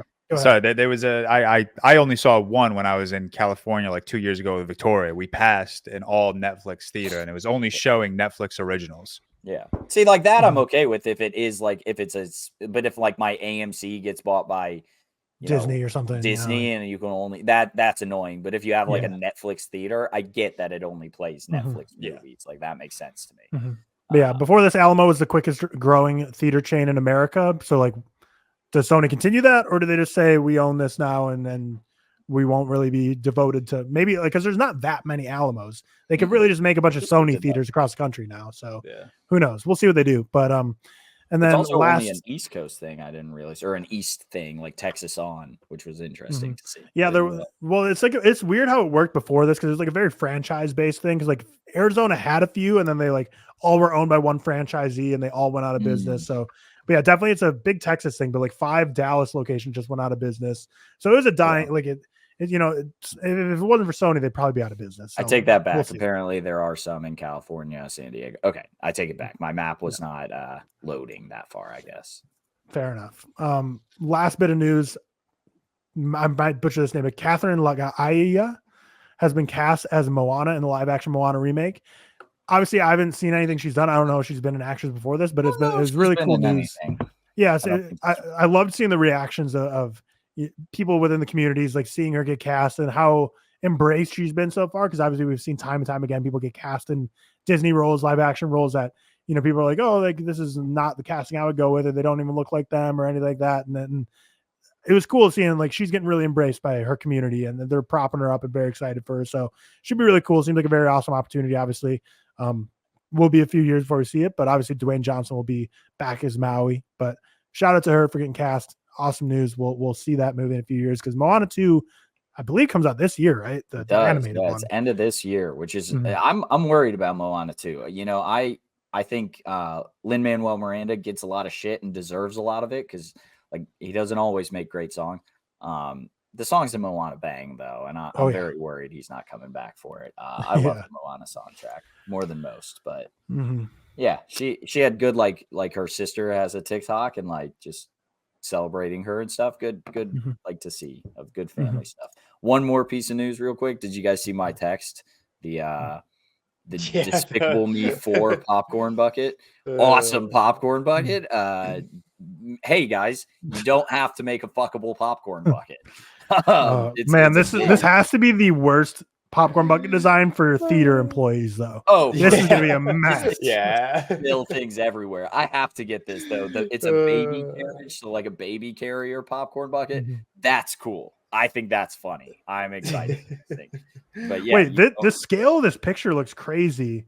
Because here, I'll try and show it up to the camera. Because here, wait. It says large popcorn holder. Like, yeah. It's not gonna show up. give me a sec. I'll pull it up on Twitter because I was about to say, like, who would pay all this money for this popcorn bucket when like it looks like it holds like 2 cups of popcorn, but then it says large popcorn, so it's like a massive backpack then. Yeah. All right. Let me share this screen for the audience here. Okay. So there's the popcorn bucket. First off, fun reply here. But yeah, so that's stupid. cool. That's a fun popcorn bucket right there. Mhm. I hope it works. Like I hope it's just not a mess, like you were saying, Tyler. Mhm. But yeah, Dude, I think that's fun. The straps are cool. I like it. I'm in. I just can already picture a mom buying that for their kid, and their kid crying, saying, "Let me wear it as a backpack," and mom saying, "No, you're gonna spill it everywhere," and then eventually gives it to the kid, and then all that popcorn you just spent $25 on is just on the floor. Cam, you want to close this out whenever you're ready? Yeah. Sorry. One more thing. Did you guys have a good Inside Out 2 theater experience? I had a lot of kids in my theater, and they all did well. So shout out them. I don't know about you guys.